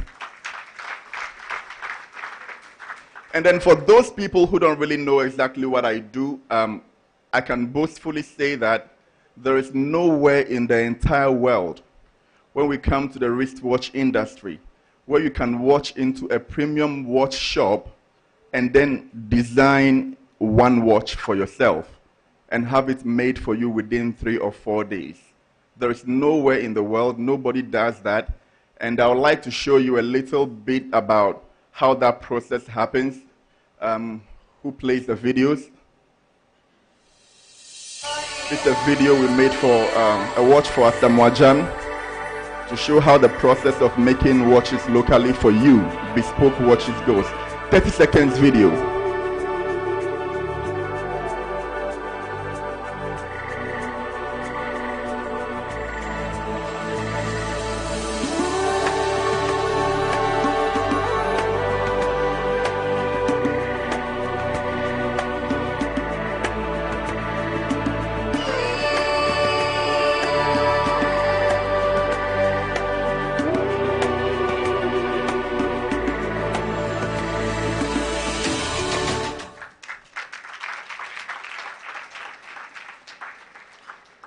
So yes, not to bore you too much, I made my video very brief. And I'm supposed to speak about the journey of an entrepreneur, the misconceptions. And I would like to just mention a few things that have worked for me and a few misconceptions I had before and what I think about them now. As I mentioned earlier on, what to do when you know big people, to identify that big men are not remedies to your financial problems, but they are there to help and guide you so that you can also get somewhere and then also help somebody. Another thing that happens to the youth most often is that they end up spending more energy searching for help than actually working. I don't know if I have to repeat that, but it almost happened to me when I realized I had a great idea. And the whole thing about having a $1 million idea, I think people have to scratch that thought. There is no idea that is worth $1 million. It's actually $1 million if it is executed and it makes $1 million. Ideas are nothing. So don't say you have a $1 million idea. It's a $0 idea. It's worth nothing. Execution and most importantly, consistency is what will make the difference. So the youth should make sure that they don't end up spending more energy searching for help than actually working or building value. Because I did that. I had, I knew a couple of big men. So I had my proposal from one door to the next door, to the next door, to the next door. So when the day ends and I come back home, then I think, did I actually make watches today or I was out looking for help? So the help, what am I seeking help for if it is not for the product? So I had to do the reverse, stop searching for help and focus on building my brand and my product. When you build value, the value would attract the right people that it needs. There are banks that I have approached before that didn't want to listen to me. And now I see their emails offering something and I ignore the mail because what they are offering, I don't even need it now. So when you focus on building value, leave people alone. Nobody owes you anything. When we know big men, we are very quick to call them wicked people because the remedy we think we'll get from them is not coming. As for Bolare, he's very wicked. He will not mind you. He will not help you. Nobody owes you anything. Nobody sent you. So if you are on your journey, please focus. Because I changed my mindset that I knew where I was going before I had my dream and my passion to build watches that would play a strong role in the global market. I didn't know these people. They were not the reasons why I created my dream. So for me, they are either with me or out of my way. And the thing about big men, I like to talk to the youth a lot. If you allow them to use their status, they will use you left and right. If you allow big men to use their status, somebody calls you and says that, Oh, bring your product to a shaman. My boss is there. He's a very big man. Come, come, come.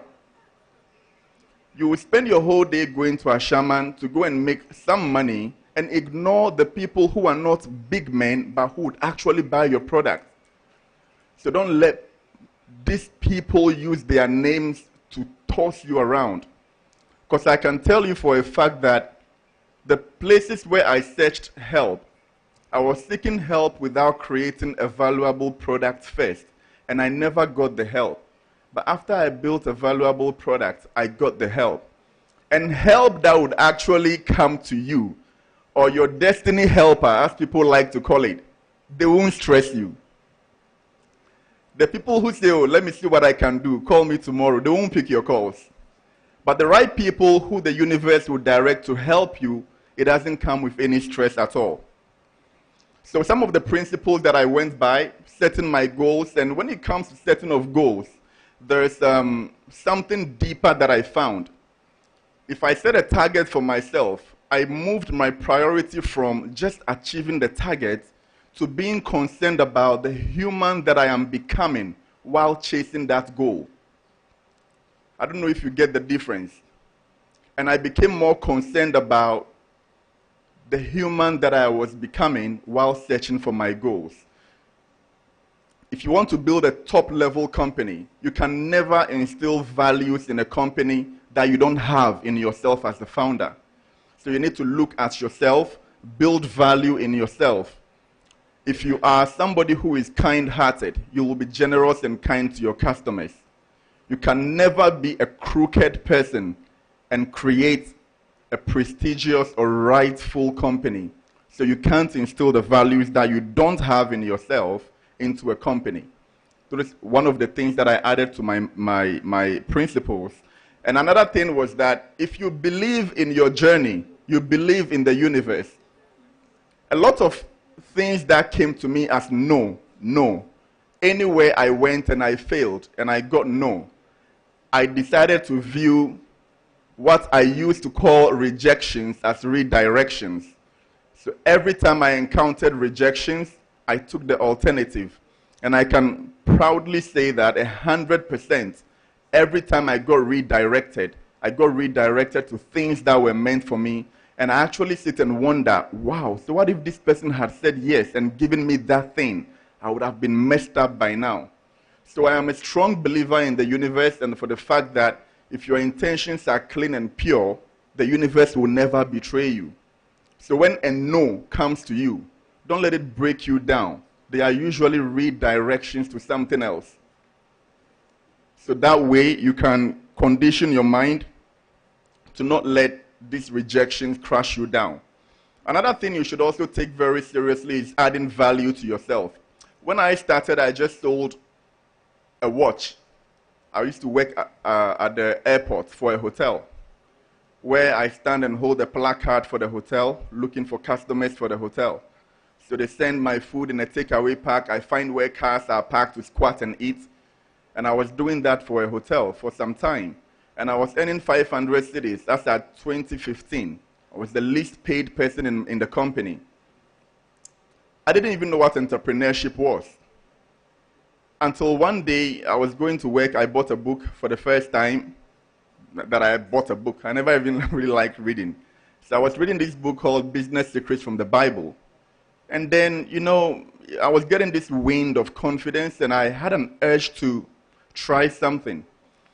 And when you have an idea, please take note, the person you talk to about your idea, the listener of your idea, would actually determine if your idea will go anywhere or not. When I had the plan to resign from my job and start my business, there was a guy doing the same business for another hotel. I called him and I said, Charlie, we've been here for 3 years now, making 500 cedis. We don't even have a bank account. We don't have savings. And it means that the next 3 years we'll still be here. Before the month even ends, we've borrowed money from people left and right.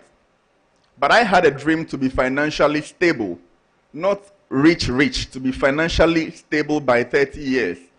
And as at that time, I was probably like 25 or something, and I said, wait, I don't have much time. I have to move now. I don't know what's on the other side, but I'll rather try than be here. Because I know that for the past 3 years, I've not saved any money, and logic only tells me that the next 3 years, I will be there and still save no money. So let me rather take the bold step and venture into the unknown. And this guy, he didn't just decline, but he actively and very aggressively tried to convince me not to move. And he always said that, Charlie, the money is not good, but where are you going? There are no jobs there. Let's be here like that. And I said, Charlie, I'm an all or nothing guy. There's no in between. I either go very hard and fail very hard, but not trying, I can't deal with that. So I told this guy to, just leave me alone. I think I'm talking to the wrong guy. I took the bold decision and resigned. Fast forward, sometime last year, I usually don't put the salary on my employment advertisements when I'm doing it. But one time I did, and I put a salary of about 5,000 cedis on there. So I got a lot of applications. And one message came to me on my WhatsApp, and the person said, Charlie, I'm the right person for this job.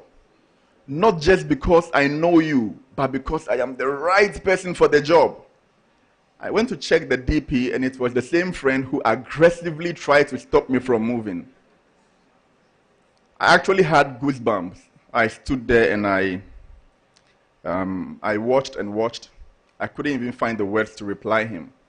But that is what happens. It depends on who you are talking to. And I also made it a point that because of where I want to go to, I would only work with people who are already there. They say you will do better than your peers if you roll with people who are doing better than you. But how do you make it into these circles? Because the people who are doing better than you, they kind of safeguard their circle. They've seen too much trouble from people, and they can't trust you enough to let you around them. So they rather just keep you away. And it's all about trading value. Don't be a mentee or somebody who only calls people because you need something. If I'm always calling Bulare because I need a favor, I think there's a time he will see my call and, oh, this guy, he wants something again. Don't become so rejectable because you don't give any value. You are always trying to take. So please, make sure you put this in your mind that people are not wicked, but they are all on a journey, and you're either adding to their journey or they'll leave you behind.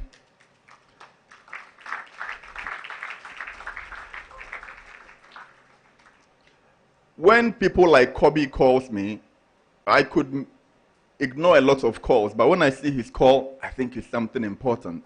Because he wouldn't call me if it's not important or just call to say some foolish things. And every time we sit down to talk, we leave the gathering with an idea of the next step. We don't go and sit somewhere and talk about things and leave feeling like we've wasted our time. Every meeting that we have, we know the next step to do, and it always elevates our life. So please add value to yourself. Add value to yourself where when people see your calls, they have to pick, instead of just calling to take all the time. Just like how I started from my first time I bought a watch, I didn't plan to enter this business, if people are wondering. When I resigned from my job, I had no other job. I had a plan. I believed in myself that I was very multi-talented. And if I resigned and stayed home and I had time on my hands, there was no way I wouldn't find something to do with my time. That was the only plan I had. So I stayed home, tried some businesses that failed very well. I would go to Circle and buy suits from the Abochi people, the Bend Down Boutique. Oh, you know that, you've been going there. And I refurbished these suits very well and approached my friends and tried to make some money from that. It didn't go very well. I wanted to try developing concepts for businesses for their commercials, because I believed I had very good concepts. They didn't go very well. There were some guys playing the guitar on the streets. I called them and I said, Charlie, let's make some business out of this. So what I usually would do is that if I realize that your birthday is around the corner on social media, I go onto your platform and I look for your friends. Then I DM your friends and tell them that, oh, this guy's birthday is around the corner. We have a great idea that he would really love. So what we actually do is just take the person's name, these boys will compose music, and then we set you up when you are somewhere having lunch. The boys pop up with the guitar, and then they start singing, their cameras, and you know, it was an experience we were selling to people on their birthdays. But Ghanaman time, we can have a plan to start this by 12 o'clock. The boys will show up at 5. It was becoming very challenging. And the guys were not only interested in making money out of their talent, but they wanted the fame and the hype that comes with it. But I was not interested in that. I wanted to make money with them. So that also fell apart. One day I walked into a shop to buy a wristwatch for the first time in my life. I never liked wristwatches. And I had 50 cedis, but they said the watch was 150. So I said, why would a common wristwatch be 150 Ghana cedis? Common wristwatch. So I left and bought a watch for 50 cedis. And when I took a picture of the watch, somebody showed interest and said, oh, nice watch. Are you selling it? And I said, yeah. The guy came and bought the watch. I made some profit. Then I was like, wait, what if I sold 2 of these watches? What if I sold 3 or I sold 4? I was doing the numbers game, calculating the numbers, and I had that passion that now I can make business out of this. So I started, called the guy back and bought 2 more watches, sold the 2 and bought 3, sold 3 and bought 4. Then I started selling watches from car parks to people's offices here and there. But I did not end there. When I talk about adding value, I didn't end there. I wanted to do something more. Now I realized that there were other people who were selling watches, but they were selling other things like shoes and bags and perfume. So I wanted to create a niche for myself, that I want to be the guy who sells only watches, nothing else. Even though I needed the money, if you buy a watch from me and you need perfumes, and I know where to get the perfume to sell for you, I won't. I'd rather give you the contact number of a friend who sells perfumes, but I refuse to sell it. People thought I was crazy or being stubborn, but to be an entrepreneur and a good one, you have to be very stubborn or hard-headed. So I continued that, adding value, and I realized that there were people who had good watches, but their leather straps were spoiled. I went to Kantamanto, apprenticed for a shoemaker for about 3 months to learn leather crafts. I became an apprentice. I would go to the shop every day, repair people's shoes, polish people's shoes, learn how to stitch leather. And I started buying tools into my own room to learn how to make leather straps for watches. After acquiring that, I realized people had watches that were faulty. They didn't want to buy a new watch. Now, let me learn how to fix people's watches. It's just about value addition to myself. I still got close to the roadside watch repairers to learn how to repair watches. For a few months, apprenticeship, now I started breaking watches down and repairing watches for fun. So it was about adding value to myself little by little until I got to a point after 3 or 4 years and I said, nah, I think I know about watches inside out. I could break down 10 watches, take their components and form another watch. I said, nah, let me just try and make one watch with my name on it, Caveman. The reason behind the name Caveman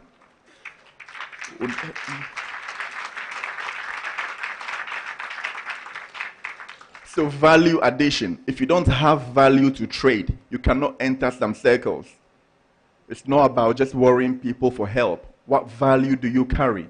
So please, first of all, focus on building value in yourself and stop chasing people for help. After you build the value, all the right people will come around you. That's how the universe works. Before I sign off, I get this question a lot from people by, like, how do you know? How did you know that your business wouldn't fail? How did you know that you were going to succeed? And I like to compare it to just how we pick a trotro. When you plan to go to Tema Station and you pick a trotro, all you know is that you're going to Tema Station. You don't think whether there will be an accident on the way or whether the car will stop on the way. You're just ready to go to Tema Station. You get into this trotro, people will stop on the way and get down. These are people, take it like your circle. These are people who are not going to the same destination as you. And they will get down on the way. They will fail. They can't go on anymore. You continue in the car. You enter potholes, but you don't say that, oh, because of the pothole, stop, let me get down here. You enter the worst potholes, you continue in the trotro, you know you are going to Tema Station. People will make noise in the car, they will fight in the car. The journey is never a smooth one. the people who do all the silly things in the trotro, they don't make you get down. You still continue because you are going to Tema Station. And what happens? Sometimes you even begin to enjoy the journey so much, despite all the potholes, that you can put headphones in and actually take a nap. You don't think, what if I'm taking a nap and the car, gets a nap? You don't think about it. You just enjoy the journey. And then finally, when you get to Tema Station, they would call you the boss. You are here. And that's how I see the journey of entrepreneurship.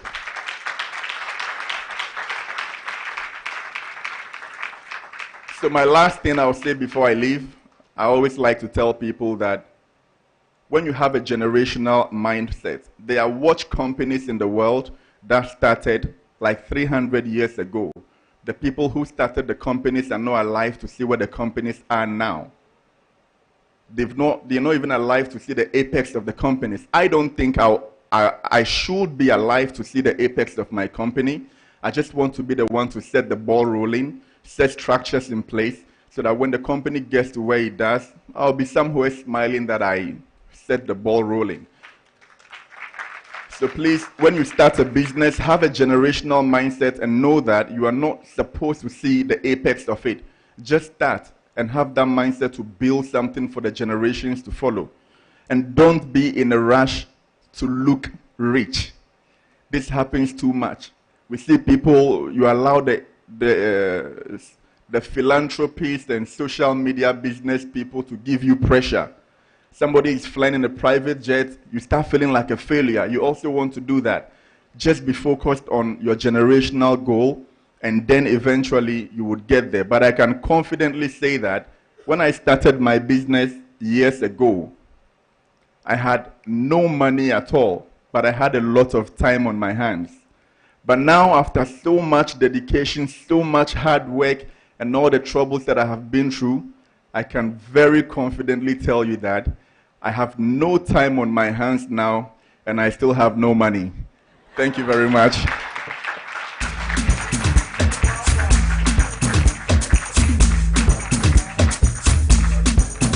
Hello. Oya big boss akese man microphone niska. Hey. Anthony. Ka secret ni jire yen o. Pamcho mo se man. We can spend so many hours on our phones. Please. Fetch yen. So na betumi atena our phones wa no. No I share what is trending no. Yan betena atena se. Na yen feed the mind no. The next guest is the guest of Hannah. Just a few days ago, I contacted him that, Daddy, I want you to be the guest of Hannah for me. And I've seen him watch my status, and I believe that he knows the impact that I'm making in Ghana. Ladies and gentlemen, let's welcome the French ambassador to Ghana.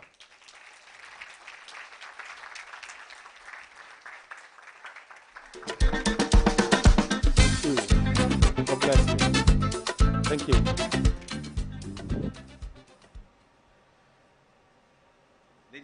Ladies and gentlemen,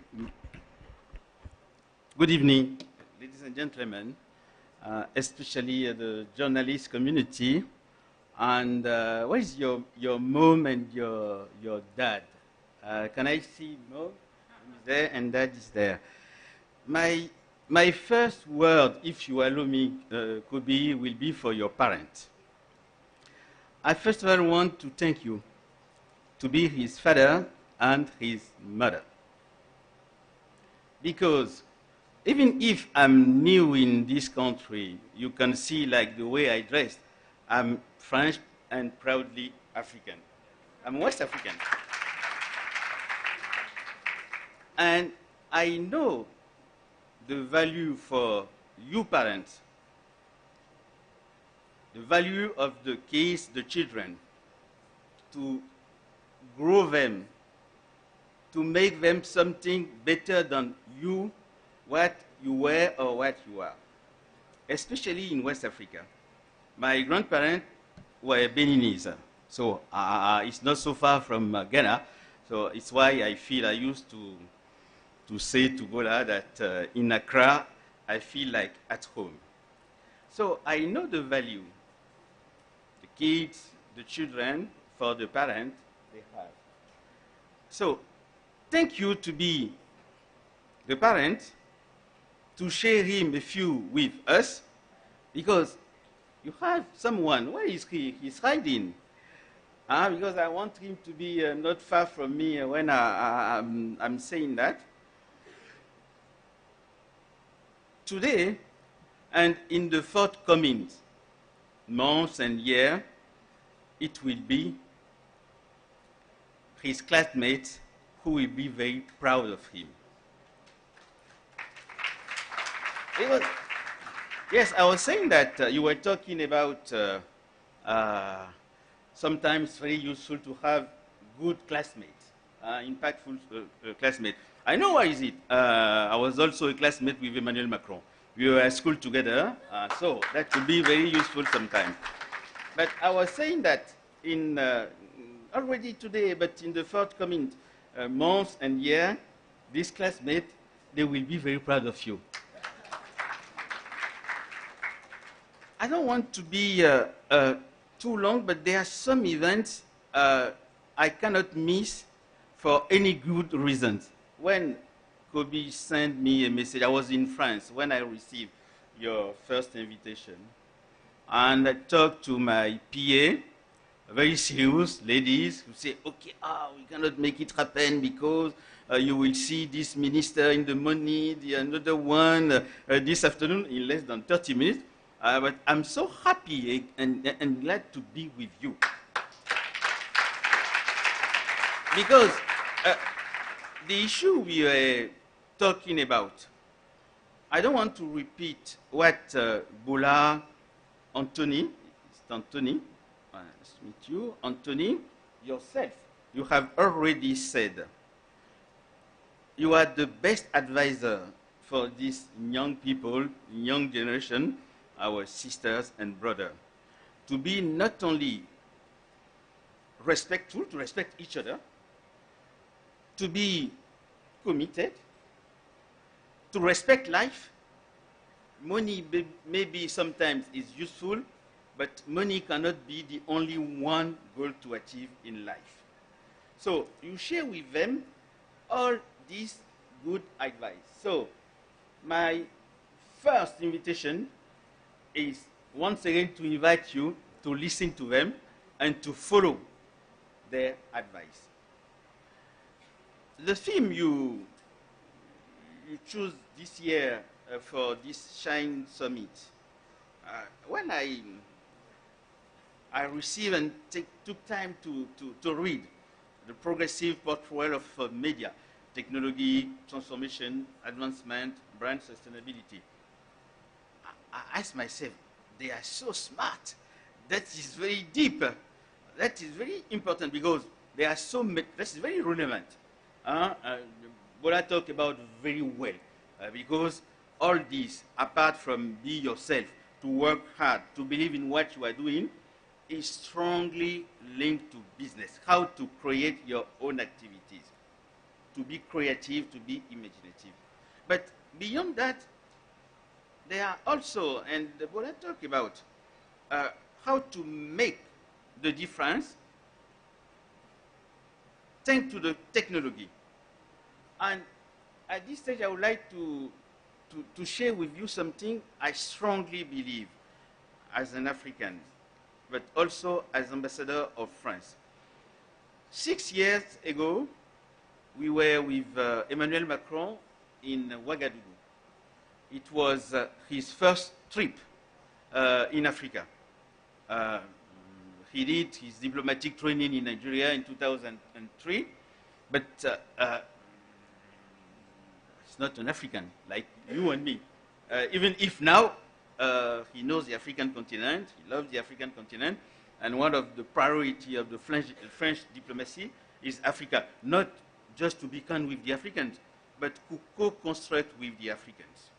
We need to learn from the African continent. We are close to the African continent. The Africans, they are so inspiring. And what I would like to share with you, when we were in Ouagadougou, it was on the 28th of November, 2017. And 3 days after, we came here. I was with him. We came to Accra. Emmanuel Macron said at the University Kizerbo, Ouagadougou, that the world is strongly waiting for the African continent, especially the young generation. Why? Because our continent is maybe the only one that are facing so many challenges at the same time. Education, health, job creation, now climate change, technology, etc., etc. And Macron said that it's also why the best solution, and me, I don't have any doubt about that, will come from the African continent. But we are as smart as the other. We just need method to be organized. Of course, we need from our political leaders also to be inspiring, but don't wait for anybody. Take the lead by yourself, and the solution will find them in the African continent. And this solution, I do think that they will also be very interesting and useful for the other parts of the world. So, get this in your mind. Waiting for, and Anthony talked about very well, waiting for, I don't know, which kind of help that are not really help. That is true when you are in interaction with a human being, and between the states too, that is also true. Currently, it's maybe we in Europe that need more the Africans' partnership. It's why, and I talk a bit about the theme linked to technology, the media. The media, the journalist, when I came, you were speaking, so I also took time to listen to you. Thank you for everything you share with us. Thank you very much. The social media platform, especially, are extremely powerful tools. That means that you can have positive impact as well as negative one. And once again, follow Bola advice.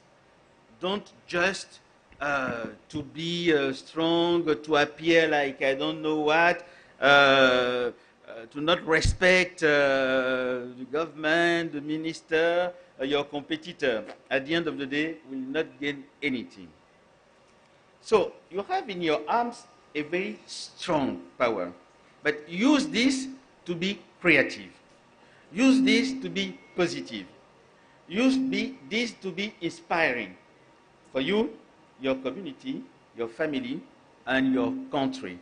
And there is also something, because as I told you, even if I'm French ambassador, I'm African, I'm proudly African, we Africans, maybe we need, and Ghana could play a very key role.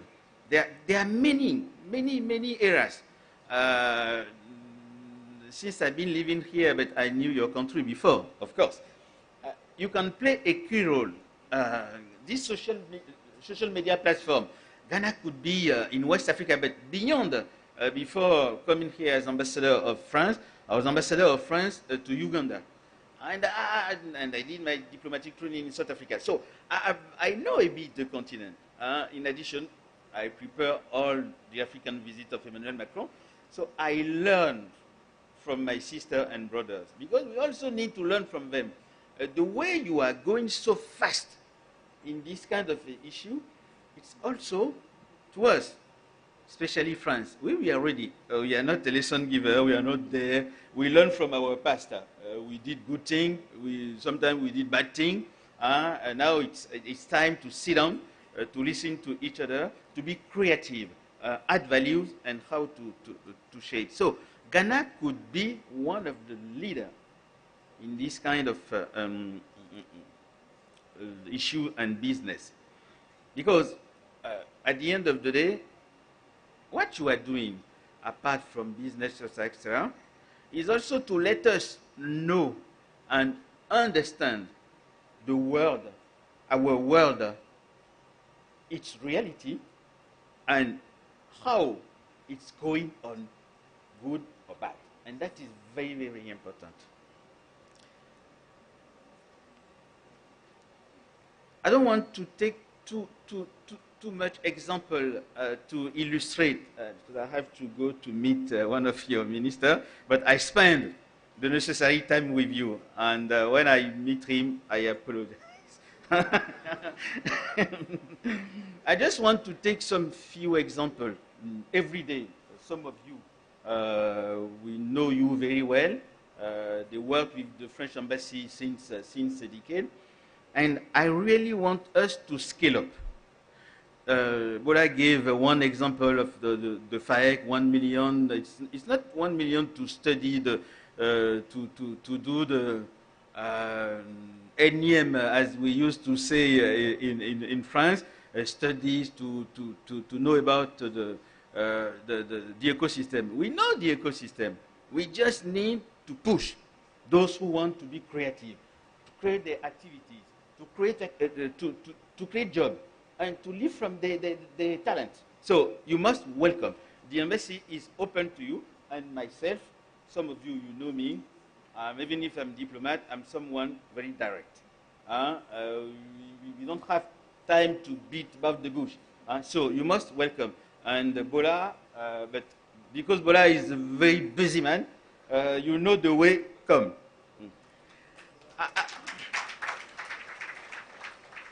I would also want to take this opportunity to highlight the necessity of reciprocity.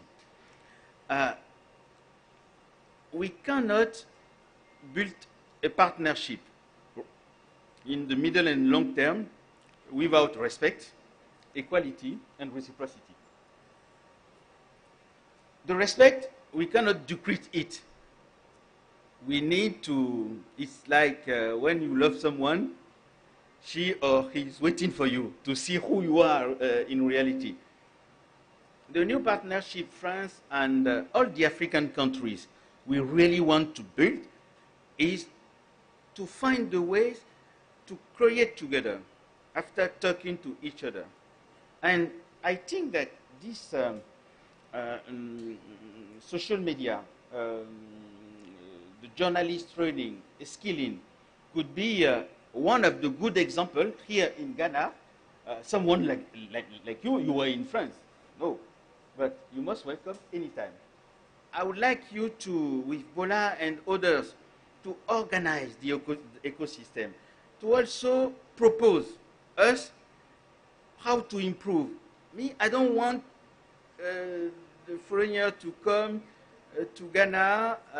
I think exactly the same thing about France. I don't want people, even if they have some money, to come to say, okay, we know what is good for you. No, that is finished. But just to say that is finished, you need to work, to prepare, and to be inspiring. So if you are ready for that, you must welcome. There is also one point, because I sat down here, looking at you, where are the ladies? You know, one of the focus of the French diplomacy is that everything we are founding, we are interested in, of course, it's not to us to come to say we want just the lady, we want just the men. Make the effort. You and me, as African, we know that at home, the lead was taken by the lady, isn't it? Okay, so in our partnership, I also want you to make place to the lady. To make place to the lady. That is important. Just to request them, because one day they will take the lead in everything, on everything, just to share a bit with us, the men. But it is to you, Bola, to Kobby, and the other brothers to pay attention to this. The influencers, you know, to repeat what Bola, Anthony, yourself, you said, respect is very, very important. Money is useful, but it's not a reason to do anything, to not be professional. I don't want to appear like a lesson giver, but the French embassy, we are also open. We are also learning about this new phenomena. This year, in March, last March 30, our National Assembly passed a bill to organize a bit this ecosystem. If not, that could become a mess. That could become a mess. So, if you are also interested in this kind of partnership, I'm very, very open to learn from you. But if you consider that there are some issue we can also be useful, don't hesitate. To conclude, the journalist, the media, you are essential to ensure that we have access to information on all subjects. You are also about good or bad governance.